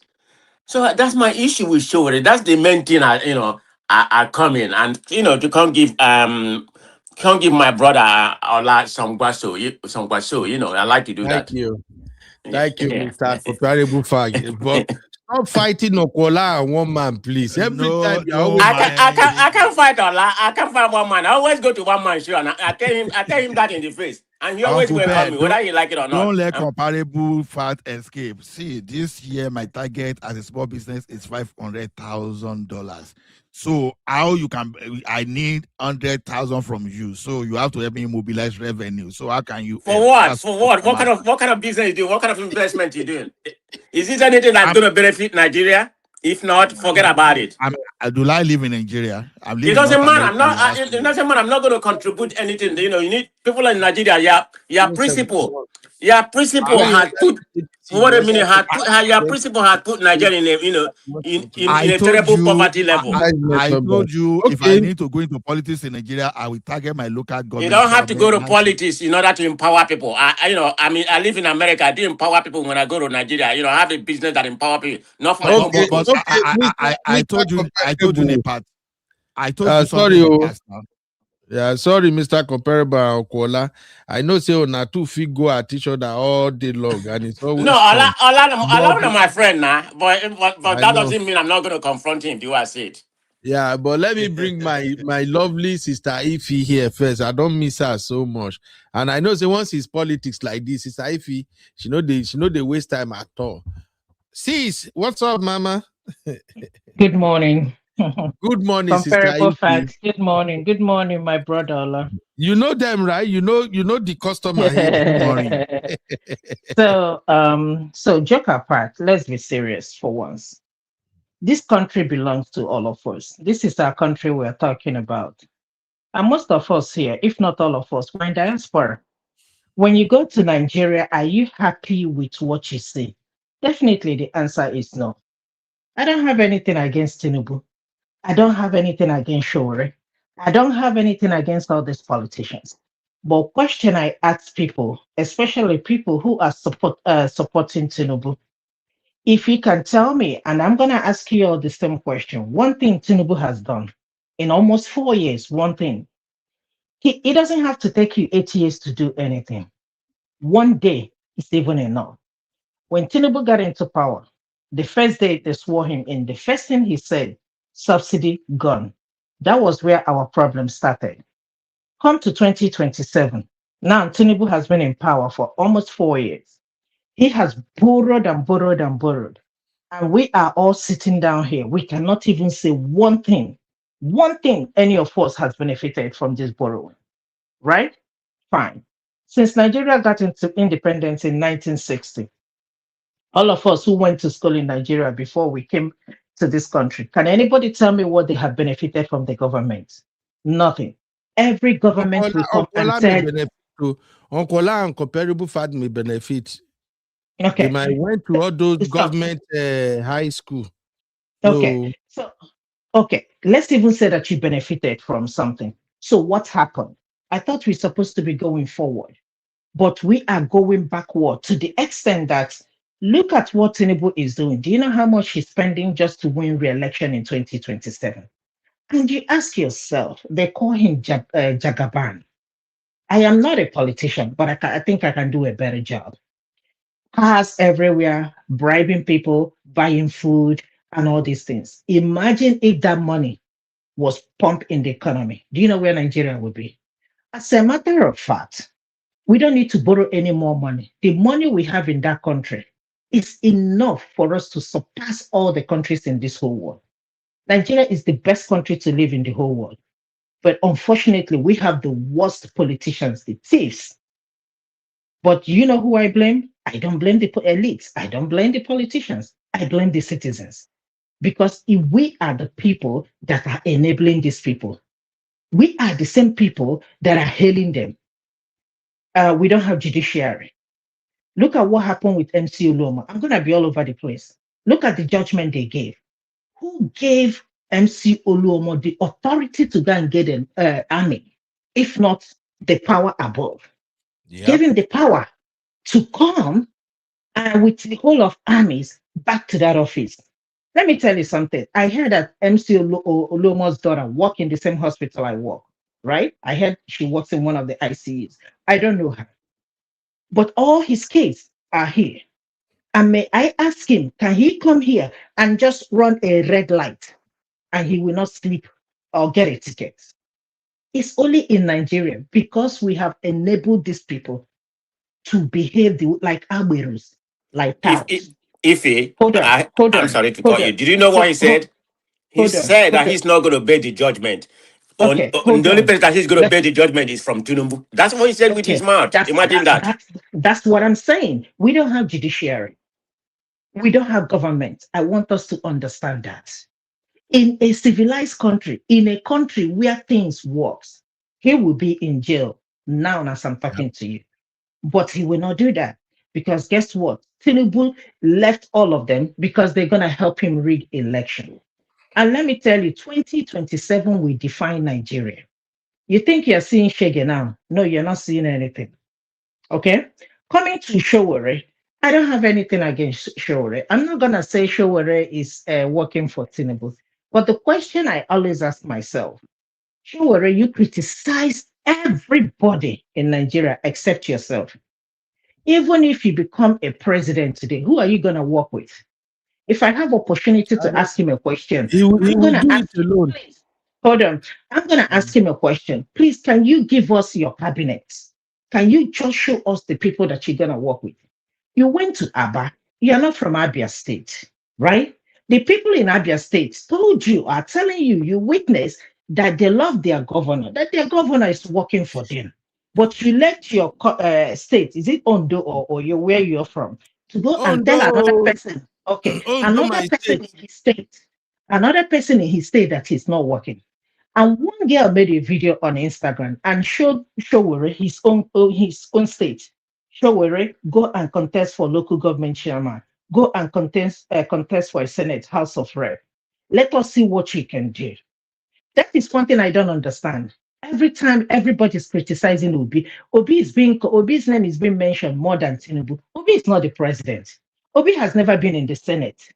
And everybody's attacking them. Why are they attacking this man? The question you're gonna ask yourself is this: if Obi did not win 2023 election, why is everybody after Obi? If Tinubu sure say he won the election, why is he worried? You have all these governors in your camp. You're buying buses, you're bribing people, you're buying rice, you're buying beans. You're just trying to get everybody in your corner. And you are still afraid. Let us have a free and fair election. Free and fair election. That is the easiest thing anybody can give to Nigerians. And see by 12 p.m., Tinubu will not be in Ikoyi. Let me tell you something. Tinubu cannot even campaign in the whole 36 states. He is not strong enough. We already know that he is not even the one ruling Nigeria because this is not leading, it's ruling. I see this as a dictatorship. Fine, that's by the way. Coming to Wike, let me tell you something. I don't know the adjective I will use to qualify Wike. Will I call him abuelo? Will I call him pout? I don't know the noun or any word that I can use. But the most painful part of all these things is that Nigerians, we are watching these politicians destroy Nigerians, and at the same time, they want to bring their kids to continue from where they stopped. David Umahi, his son is now a local government chairman. You think he's going to end there? Nope. He's going to contest for either Senate or House of Rep. Right. Mwike is preparing his son to be the House of Rep in Rivers State. Right. Ojus Okalo's daughter is an ambassador. I think one other person is also preparing his daughter. So my question is this: where do we go from now? Nobody's thinking about Nigeria. Nobody's thinking about the citizens. Let me come to the fuel part. You know, people are calling saying, "Hey, it's because of the war in Iraq." And may I ask you, even when we are not even fighting a war, we still not buying fuel cheap, right? We are one of the countries, I think we used to be ranked number 9 or number 10. I don't know where we are ranked now as the oil producing country in the whole world. But we don't have a refinery. We are relying on Dangote's refinery. We lost about how many $1 trillion comparable fact by NNPC. Nobody's talking about that money. If you join APC, your sins are forgiven. Yeah. All this money that they are borrowing, the question, who is going to pay for it? Is it my children or your children? These people are just our children are the one to pay for it. They are stealing money and stealing money and stealing money. And you ask yourself, for how far will you go? You will only sleep in one bedroom, no matter the mansion that you build in this world. You can only sleep in one bedroom. You can only drive one car, no matter the fleet of cars you have in your car lot. It's one at a time, right? Cars depreciate. Yep. You ask yourself, why are you masking all this wealth? What is it for? But one thing I know for sure, you see, 6 feet is going to reach everybody. That is the only thing I'm so happy and so grateful to God. But my anger and my disappointment is on Nigerians. Do not be moved. If you want to change this country, 2027, you can still do it. If you vote and defend your vote, let me tell you, all these things they are doing is because they are panicking. They're trying to confuse Nigeria to make it look as if there is no hope. Tinubu already won this election. We still have time. Anything can happen between now and 2027. Still have a lot of time. It's not guaranteed. The only thing we know that is guaranteed, let me tell you something for sure, is that it's guaranteed. Though. Life is not even guaranteed, but death is guaranteed. I'm not saying that Tinubu is going to die before then. But if I have a message for him, if I have a message as an ordinary citizen, I went to Nigeria last year, comparable facts, I'm sure you have heard me say about this thing over and over again. Coming to the airport, they held me and told me that I have to pay 6,000 naira. For what? Because I carried fish and just the fish alone. I said, why? I was here in January. There was no problem. So why now? If I don't pay it, I'm not gonna. I cannot go. That means I have to leave it. The girl's name, I took her a screenshot of her name. She was running her mouth, running. I said, okay, if I pay, you're gonna give me a receipt. I said, I don't even have naira. And truth, I don't even have naira. And second of all, even if I have, I wouldn't have paid it. Okay, because we are the ones, and that's why I keep on saying we, the citizens, are the problem. In my head, the only thing I stood there was looking at this girl. How much at most you are not making up to 200,000 a month, and I bet you it's not enough because 200,000 is not. It's maybe less than $200 a month. That money is nothing. And I kept talking to this girl. No, one guy called me by the side, said, "How much do you have?" I said, "Nothing." He said, "Do you have ATM?" I don't have ATM in Nigeria. He said, Auntie me, you have to pay something. No. If not, we won't let you go. I said, are you going to give me a receipt? No, Auntie, there is no receipt, but you can swipe your card. That is the level of corruption that have eaten us. That is the level of corruption in Nigeria. So sometimes I don't even blame the people in power. I blame we, the ordinary citizens, because we keep enabling these people. If you collect, let's say you collect 1 million, they give you 50,000 out of it. What will 50,000 do for you? If it is not because of hunger, me, you, Uncle B, all of us here, if I give you 50,000, it won't do nothing. It might even be just one meal if you just go sit down and eat in one of these big, if it would be enough. And that is it. So again, let me tell Nigerians, This election is not about me. It's not about you, but it's all about our children that are coming. And I'm telling you, Tinubu hijacked Lagos. He's the president of Lagos, not the only governor. He's no longer. He is the owner of Lagos. And then he wants to hijack Nigeria. See, let me tell you something. If anything happens in 2027 and Tinubu becomes president, forget it. Nothing will ever, nothing whatsoever. I used to campaign, comparable fact, you bear me witness. I'm a very big fan of disintegration. Everybody go your whole way. But at the same time, like this guy in Dr. Damage's platform said, deep inside Ife, he doesn't want to disintegrate. It's because of the frustration. I love my Yoruba people. I love my Hausa people. I love that other people from other tribes. But you're going to ask your question, are we really united? Are we really one Nigeria? No, we're not. I said it over and over again. If I go to Yoruba now, allow Hausa to go look for a job, will I get it? No, because I can't speak the language. They can only give it to the. Let's be honest, it's not about Yoruba or Igbo. This is what we know, and it's hands down the truth. So why are we deceiving ourselves, telling ourselves one Nigeria? No, we're not. I can't go to Zamfara and start looking for. I tell them, oh, I'm looking to work in one of your hospitals. If they have one, that's even number one. If they have one, they're gonna look at me. Meanwhile, I don't have hijab, so nobody's gonna give me the job. You're talking about religion. Where are your pastors? The people you are paying tithes to, where are they? One of the imam, I respect that man and I hail that man. And if I see him, I will hug him. Said that they were giving about 500 and something billion, right? Just to, use it to share rice to the Northerners. And he refused. And he said, no, that is conscience because you can't buy everybody. Imagine what 500 billion we do in our economy. Look at our hospitals. So lapidated.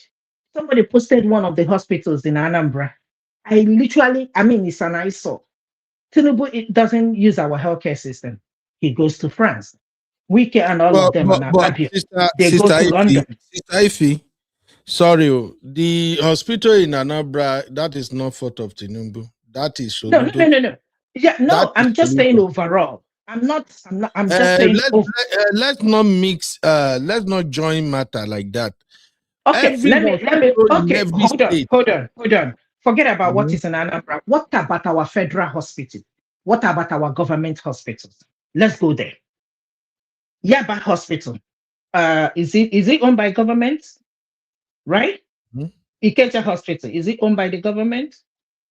You cannot even, you that lives in America, you cannot take your dog to that place. Go and see the beds. Go and see the healthcare. You will buy the gloves. You will buy everything.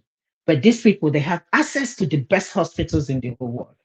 So, without taking most of your time, I will be here. I will be listening. If you love yourself, if you love this country called Nigeria, the world are watching, right? The world are watching. Let us see what is going to happen in 2027. And if we lose this country called Nigeria, if care is not taken, we might have a civil war. If care is not taken, we might, because the hunger in Nigeria, as of when I went, right? So this 50,000 I'm talking about, I gave somebody 50,000. The person did not even thank me. It was me that asked him, did you receive the money I sent to you? He said, yes, thank you. And walk as if my brother was like, I'm sorry, I'm laughing. My brother was like, that is like, yeah, it serves you right. And this is somebody I know that he has stroke. He's going through a lot, but he wasn't appreciative because it wasn't too much for him. So what am I trying to say? Everything is expensive. Food is expensive. How many people can afford to eat 3 square meals? 3, morning, afternoon, night. Not a lot. But my people are dying every day because of kidney disease. And you ask yourself, growing up, I never heard about kidney disease. The only thing I used to hear is diabetes. I rarely heard about hypertension. The easiest thing I used to hear then, diabetes. But now, every little thing, kidney disease, kidney transplant. And I'm like, how did we get here? We can't even go to farms because of insecurity. Most of you, my uncle died. One of my uncle died, and my uncle here wants to take his kids. They were afraid to go. They were born here. And when the first one, I said, Daddy, my uncle told her it will be safe.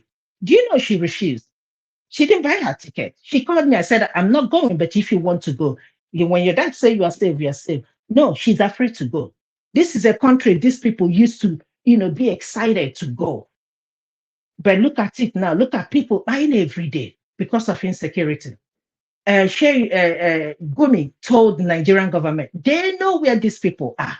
They know, but they don't want to go and get them. But other citizens are paying with their lives. Nigeria, shine your eyes. Thank I you. am happy where I am. I have a good job. I'm living the best life. It's not about me. I'm not bragging. All of us here, we are the same thing. But we have to be concerned about those living in Nigeria. I am concerned more than you, Uncle B. Trust me. Like you said, anytime you talk about Nigerian politics, you see me there.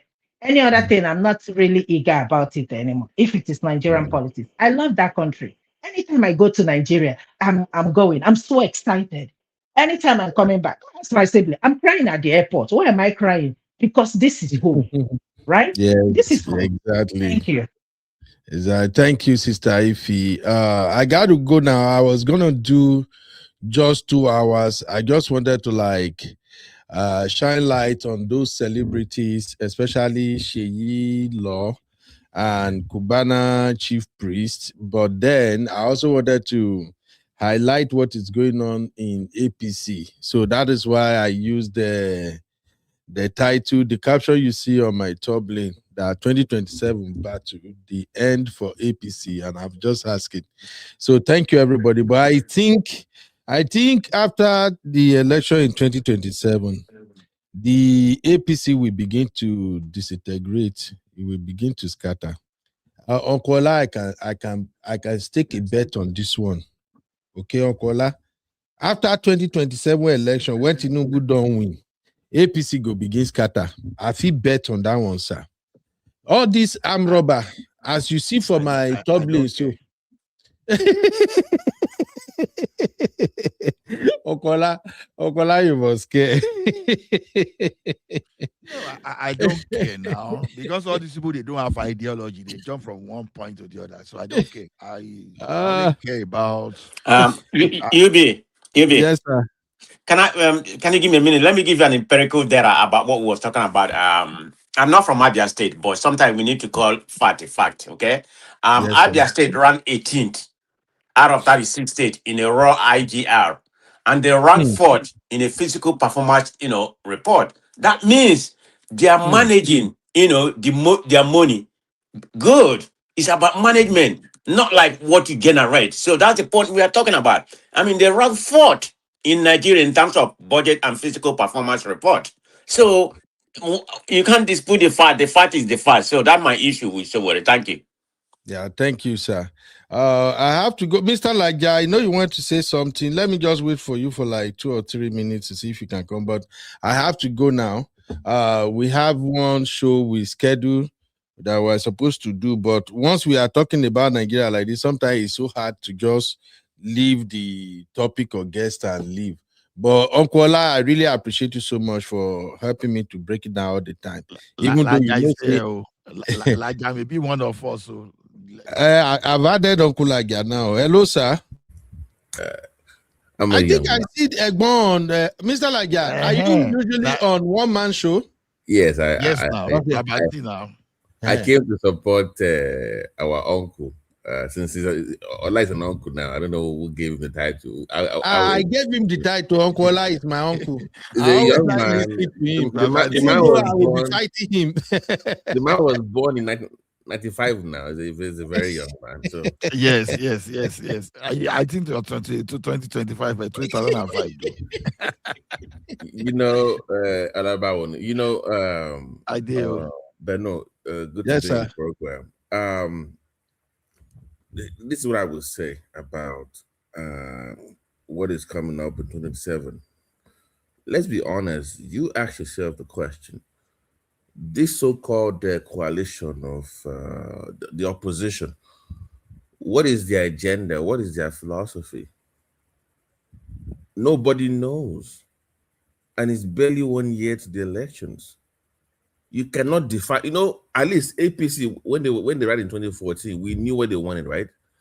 They were very clear. They brought down their own policy that opposed the government. But if you ask this current bunch, they have nothing to offer. I mean, they've not come to public to tell us, okay, let me ask you, Beno, where is your manifesto? Have you seen any manifesto of the opposition, anybody? All you hear is there is no opposition right now, as far as I'm concerned. Exactly. There's no opposition. Saying that you want to just remove somebody from power because there's no power, it's not enough. You must tell me what you want to do or what you will have done in clear terms. Yeah. So you don't hear that. You don't hear any policy. Okay, you're coming together and now you hate somebody like 4 years ago that you didn't like. Now you're friends now. I mean, somebody, example would be Malami, right? The man was released by the EFCC. Who was the first person to see him? With Obi. And I'm supposed to take you serious as are you serious? So it's not a serious. Peter Obi went to see Malami. It was the first person. The guy came from EFCC like maybe at 4 o'clock in the evening. Peter Obi was there by 6 o'clock. It was the first person to in his house. Really? It shocked you, Abi? Yeah, but like the first. I'm googling it right now. No, hold on, my brother. It's not about Peter Obi seeing Malami. Again, the question I'm asking everybody, which nobody has answered, is this, right? Opposition, we don't know what is going on with the opposition. I agree with you because they are as confused as anything you can think of. Then the APC in power. What is their own manifesto? What are they selling to us? They're not selling anything other than relax, Tinubu is fixing Nigeria. If you were here, hold on. If you were here, what I said initially is this. You cannot walk alone. You can call Malami anything you want to call him. But one thing I tell you is this. He is going to be a force, whoever that he chooses to side when the next election comes. Whether Peter Obi or whether the Tinubu side, whether the opposition side. It is called politics. Nobody is saying that anybody is perfect. Again, you cannot rule or you cannot run any or win any election just because you are a saint. Peter Obi has always told you people, I am not a saint, but one thing you can never call me is a criminal. Thank you. Okay. What you're seeing on my screen right now is actually a proof, because I go by fact. Just as you said it, I check it out and it say yes. Peter Obi met with Malami on March 26. As far as I'm concerned, Peter Obi should have no business with Malami. I'm sorry. And that is why, Okola, you heard me when I said it, that as soon as Peter Obi moved to the ADC, the only thing that can keep me standing with Peter Obi is if I seen they come like this, they give them the presidential ticket or more, I go to campaign for ADC as I did here now. But in as much as they are going to do all those shenanigans, we're doing primary everything, I know say na moi moi and it pay me, but I don't have a choice. ADC is not labor. You can't bully those guys. These are former governors, former senators. They're not Labour Party where you just walk in and they hand you the ticket. You have to fight. See, what I was looking for in Peter Obi is this key ingredient. He has to fight for what he believes in. You know, there's a point you get to in politics where you stand up for something. You have to fight your way through. You can't. But the problem, sir, the problem is that ADC is made up for criminals. I'm sorry. So why did he join them in the first place? Why did he join them? Exactly. So my thing was, if he's going to ADC, if these people say, okay, now Peter Obi is here, Nigerians love him, they believe in him. Okay, we don't like what APC is doing. We really want a better Nigeria. So Peter Obi, this is the presidential ticket. Every other position, let us contest it. Then I will say, yes, maybe these criminals, they have repented. But in as much as they convince him, he cross over, and then they start playing him that politics, and yet he's doing the same thing he's doing. He's a gentleman anyway. Peter Obi is a nice man if you ask me to from now to tomorrow, but he's a gentleman, and I don't think gentleman can play Nigeria politics. Sometimes you have to be rugged, and that was why I was having problem with Sowore. That if Sowore truly meant well for Nigeria, if he's not having hidden agenda, the first time when Peter Obi came out, that is when he would have formed a kind of alliance with Peter Obi. In fact, Sowore level don't go way higher than what it is right now. That's why I'm just feeling that probably they are paying him behind the scene, and he's not really serious. Even the presidency is running for, I don't think he's serious about it. But Mr. Laja continues, no verse. Uncle Ben, no, Laja, just a few seconds. People calling Obi a gentle person is another false narrative. How is that with false all, narrative, sir? With then Obasanjo is a gentle person. He's a gentleman. No, IBB Obasanjo is never a gentleman. gentleman. Then Abacha was a gentle person. No, Peter Obi is different, sir. We all can say that. That is why Obi that could send non-indigenous of Anambra away from the civil service of Anambra. How would that person relieve? We do not have that report, or the opposition are the one putting that out there, Uncle Ola. Okay. But Uncle Laja, finish your take, sir. So let me just wrap it up. So, when we blame the federal government for what state or local government council should ordinarily do. So, for example, when somebody comes in and says, "Oh, the hospitals are in bad shape," in most cases, these are state and LG hospitals. But we don't even focus. If I ask the average Nigerian online on all these shows, who is their LG council chairman? They don't know. They don't even know who their councillor is. In fact, in Nigeria, the average individual, if I ask you, what is the name of your assemblyman, like at the state level, not even federal, they don't even know that there's an assembly at the state level. This is where you actually get things done, where you have influence as a people. But everybody wants to focus on Abuja or what they have to offer. You can achieve more at the LG council level, at the state level. So I will say that as Nigerians, let's focus on our own locality, our own area, our own local government, because they can help build schools, they can help build community hospitals, they can impact the thing that we want quicker. And they're getting more money now, right? But no, they're getting more money now than ever before. Exactly. So that is where in my opinion, look at the Obi wave, for example, during the last elections. They were able to garner numbers. It wasn't because of money. It wasn't about money. It was about sheer will of the people. Right? Look at, for example, that one in Lagos. I forgot the name of the local government, where they were singing LUP 45, 47, 48. It wasn't because of money now. They came out because they wanted to. You see what happened? So imagine that same number at the your own LG council in your own local area. That means you can easily overwhelm the system and get what you want. But it's very convenient for us to always blame Tinubu or Abuja. Until we're ready to change our own state and our local government, we'll keep complaining. So, let's just, there's no point in even discussing. In fact, Beno, I have a suggestion.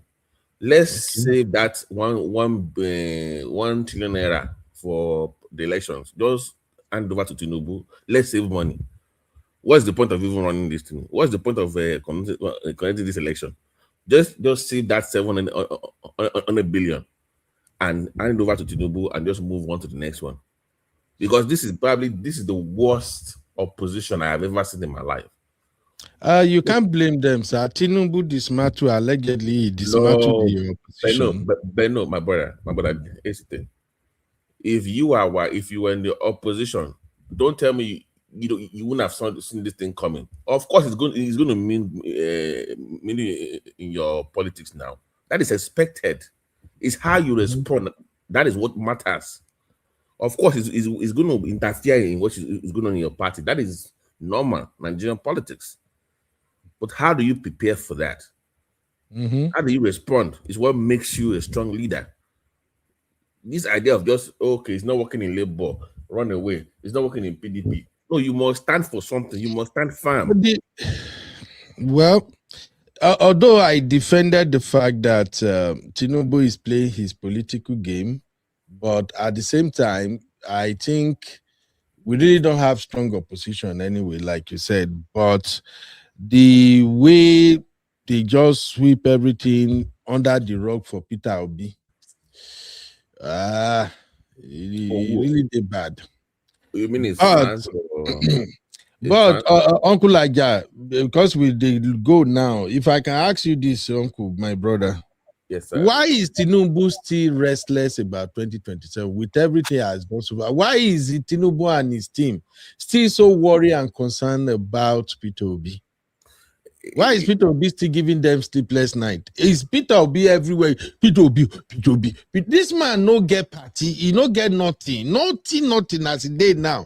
Why is he still giving APC headache? Take your mind back to what happened to OBJ in 2003. It's the same thing that happened. You know, when, for example, you don't win in your own region, you lose some states. It makes you look back. You're not as strong. You need that legitimacy. Okay, so what he wants is, Tinubu wants to win, but he wants to run the number up so high that nobody will question him the next time. So it's not about Peter Obi or Atiku. He wants, I mean, the man barely won Southwest by 55%, if you remember. Tinubu only won Southwest by 55%. And Tinubu did not even win most states. Tinubu won by second place votes. If you look at the numbers, second place votes is what got Tinubu the presidency. They all equally won 12 states each. Everybody won 12 states. But it was his second place vote that got him the presidency. So he wants to change that narrative, that he wants to win more states so they can have legitimacy. That's what he's looking for. Doesn't care about people to be that much. It's not that strong. But you know, in reality, Mr. Lagia, you are the only one who have answered that question very well from my own point of view. You are the only one who I can say was truly sincere about that question. Because I think Tinubu is used to winning and is used to getting his way in everything. Now, in this political game, we cannot push Tinubu aside. Tinubu is a force to reckon with. In fact, if it is left to me, I would have preferred Tinubu play godfather to whoever is going to become Nigeria's president. Because trust me, if somebody like, let's say Babatunde Fashola is the president, and Tinubu is the one that made him president, Nigeria will have been way, way better than what it is right now. Because Tinubu has a way of getting these guys to deliver. I won't take that away from him. I won't take it away. Him being the president himself, and if you consider his age and the people we have formed alliances with over the years, I think those are some of the things that work against him himself. But no, can I ask a question? Before you go, let me ask you a question.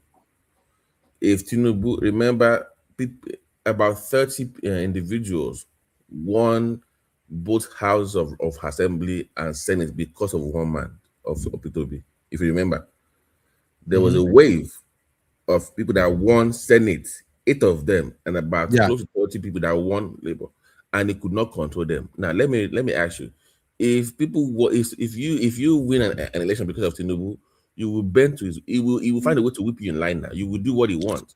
No, it's different. It is different. We can't blame Peter Obi for that one, sir. No. The people who won election, yes, they won because of the Peter Obi wave. But Peter Obi is not the one that brought them into Labour Party and say, oh, yeah, campaign or contest or do anything. They won. Those who are voting for Peter Obi are the one who were voting for them too. That is your level. I'm saying in that Labour, that should have been his leverage to say, if you remember, they won. When they met Tinubu, they won, my brother. They were praising Tinubu. Oh my God, it's so wonderful, so amazing. Even Akpabio went to the Labour office. You remember, Akpabio went to their office in Abuja and they were pledging support to Akpabio. In their own office, Peter Obi was missing. You are the leader of the party.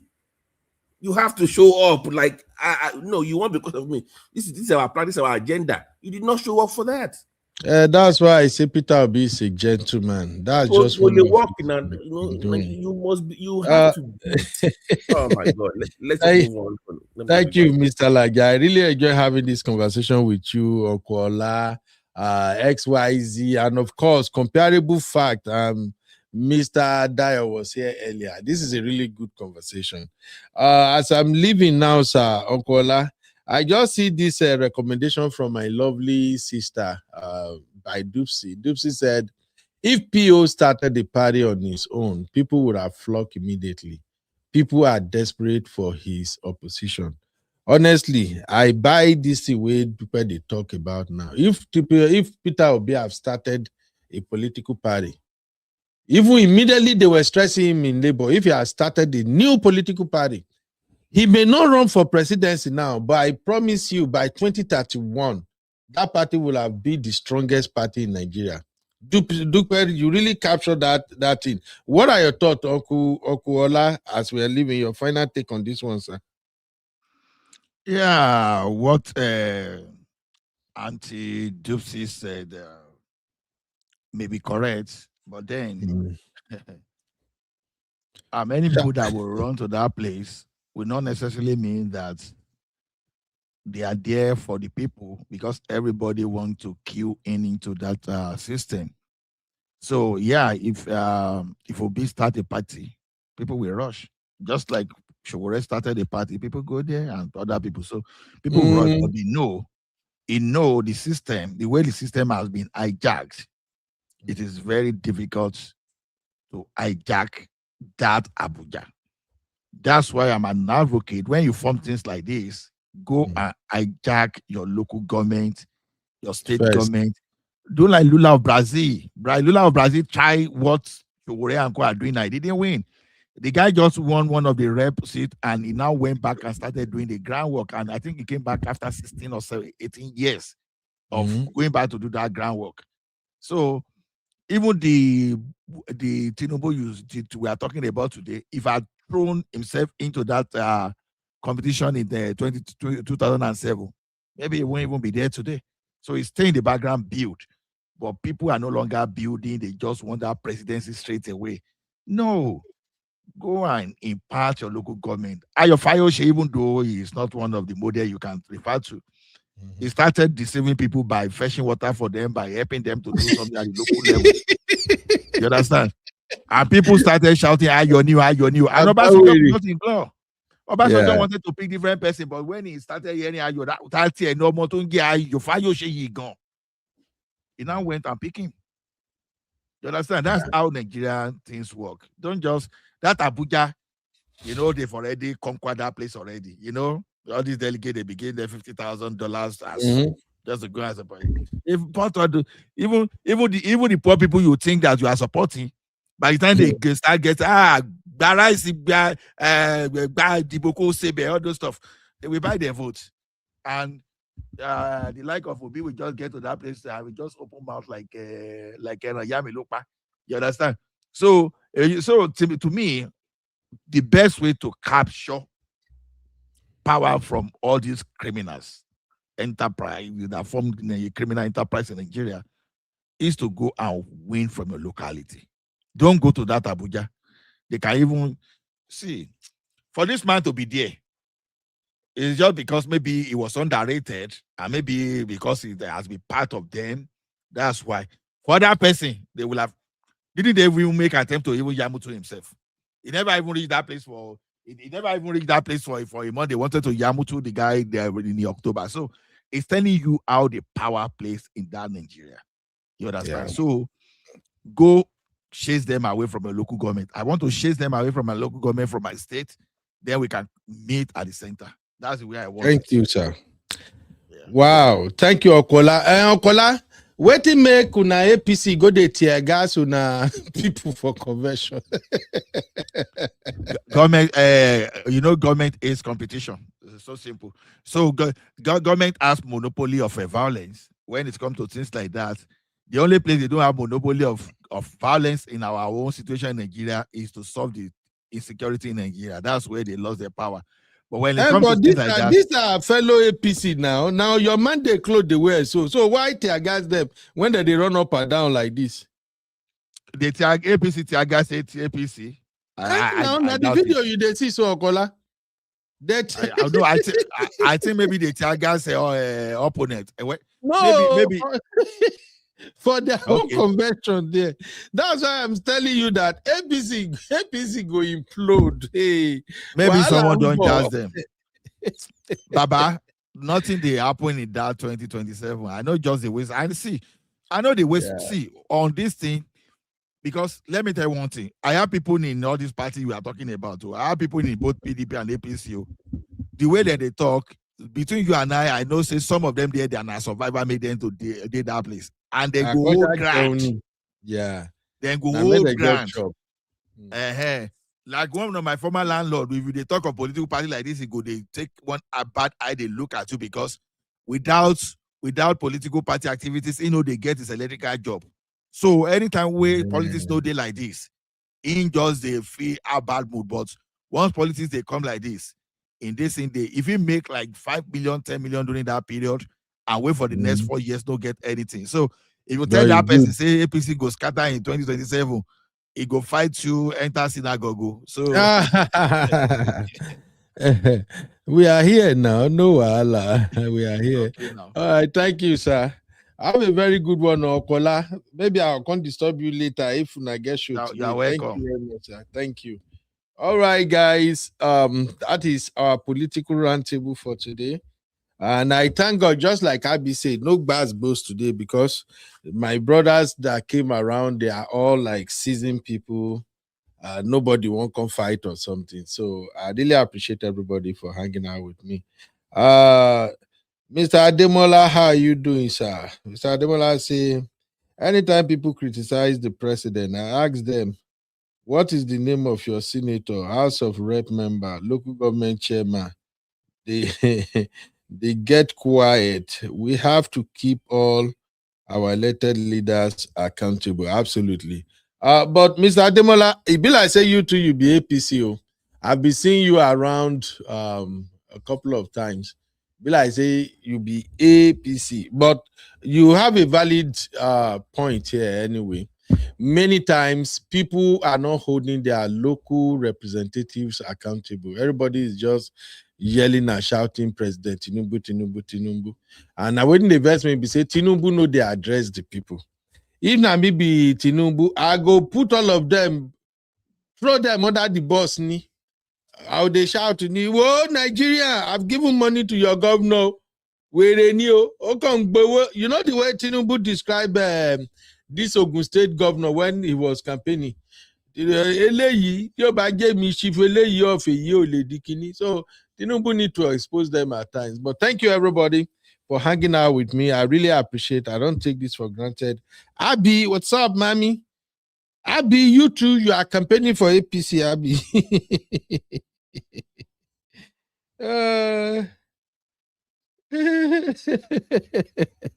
Don't worry, Abby. As we don't do politics since they don't leave us alone, but as election they call more politics where we do, we should expect a lot of visitors here, and we just have to allow everybody to express themselves. All we all wanted is a better Nigeria. Okay, thank you, sirs. Thank you, man. Doopsy, I don't know, say you be Showore campaign share lady. Doopsy na Showore top campaigner. Showore must settle you, Doopsy.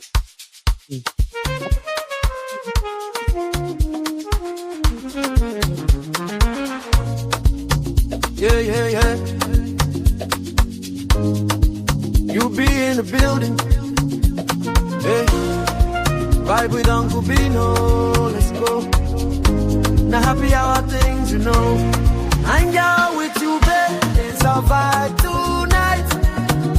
Hey, laugh and learn. We shining bright. Oh yeah. You be stories, life lessons time. Hey, on the Uncle Beno show, everything feels feels right. From the streets to the world, we talk real talk. Vibes on the beat make the whole place rock. Happy hour flow with smiles non-stop. Sip and chill with you, be the energy on top. You be stories dropping them every day. Wisdom for life, the African way. From the grind to the glory, hear what we say. Tune in now, don't delay. Hang out with you, be it's a vibe tonight. Hey, laugh and learn, we shining bright. Oh yeah, you be stories, life lessons type. Hey, on the Uncle Benno show, everything feels right. Join the sister circle. Oh, what a scene. CC Inca, honey baby, and I'll be so clean. Talk love, talk life, talk dream supreme. Empowerment vibes, like a royal queen team. Mola Sunday school when the beat gets low. A moment of reflection, let the spirit flow. Men of God speaking wisdom, you should know. Faith and vibes on the Uncle Benno show. Hang out with you, be come catch that light. Oh yeah, you be stories, keep your heart so bright. Yeah. Join the sister circle, feel that fire.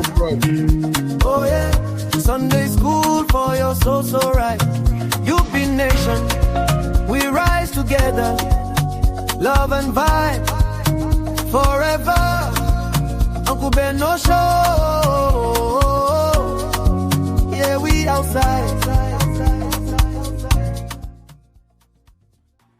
You are watching Political Roundtable with UB.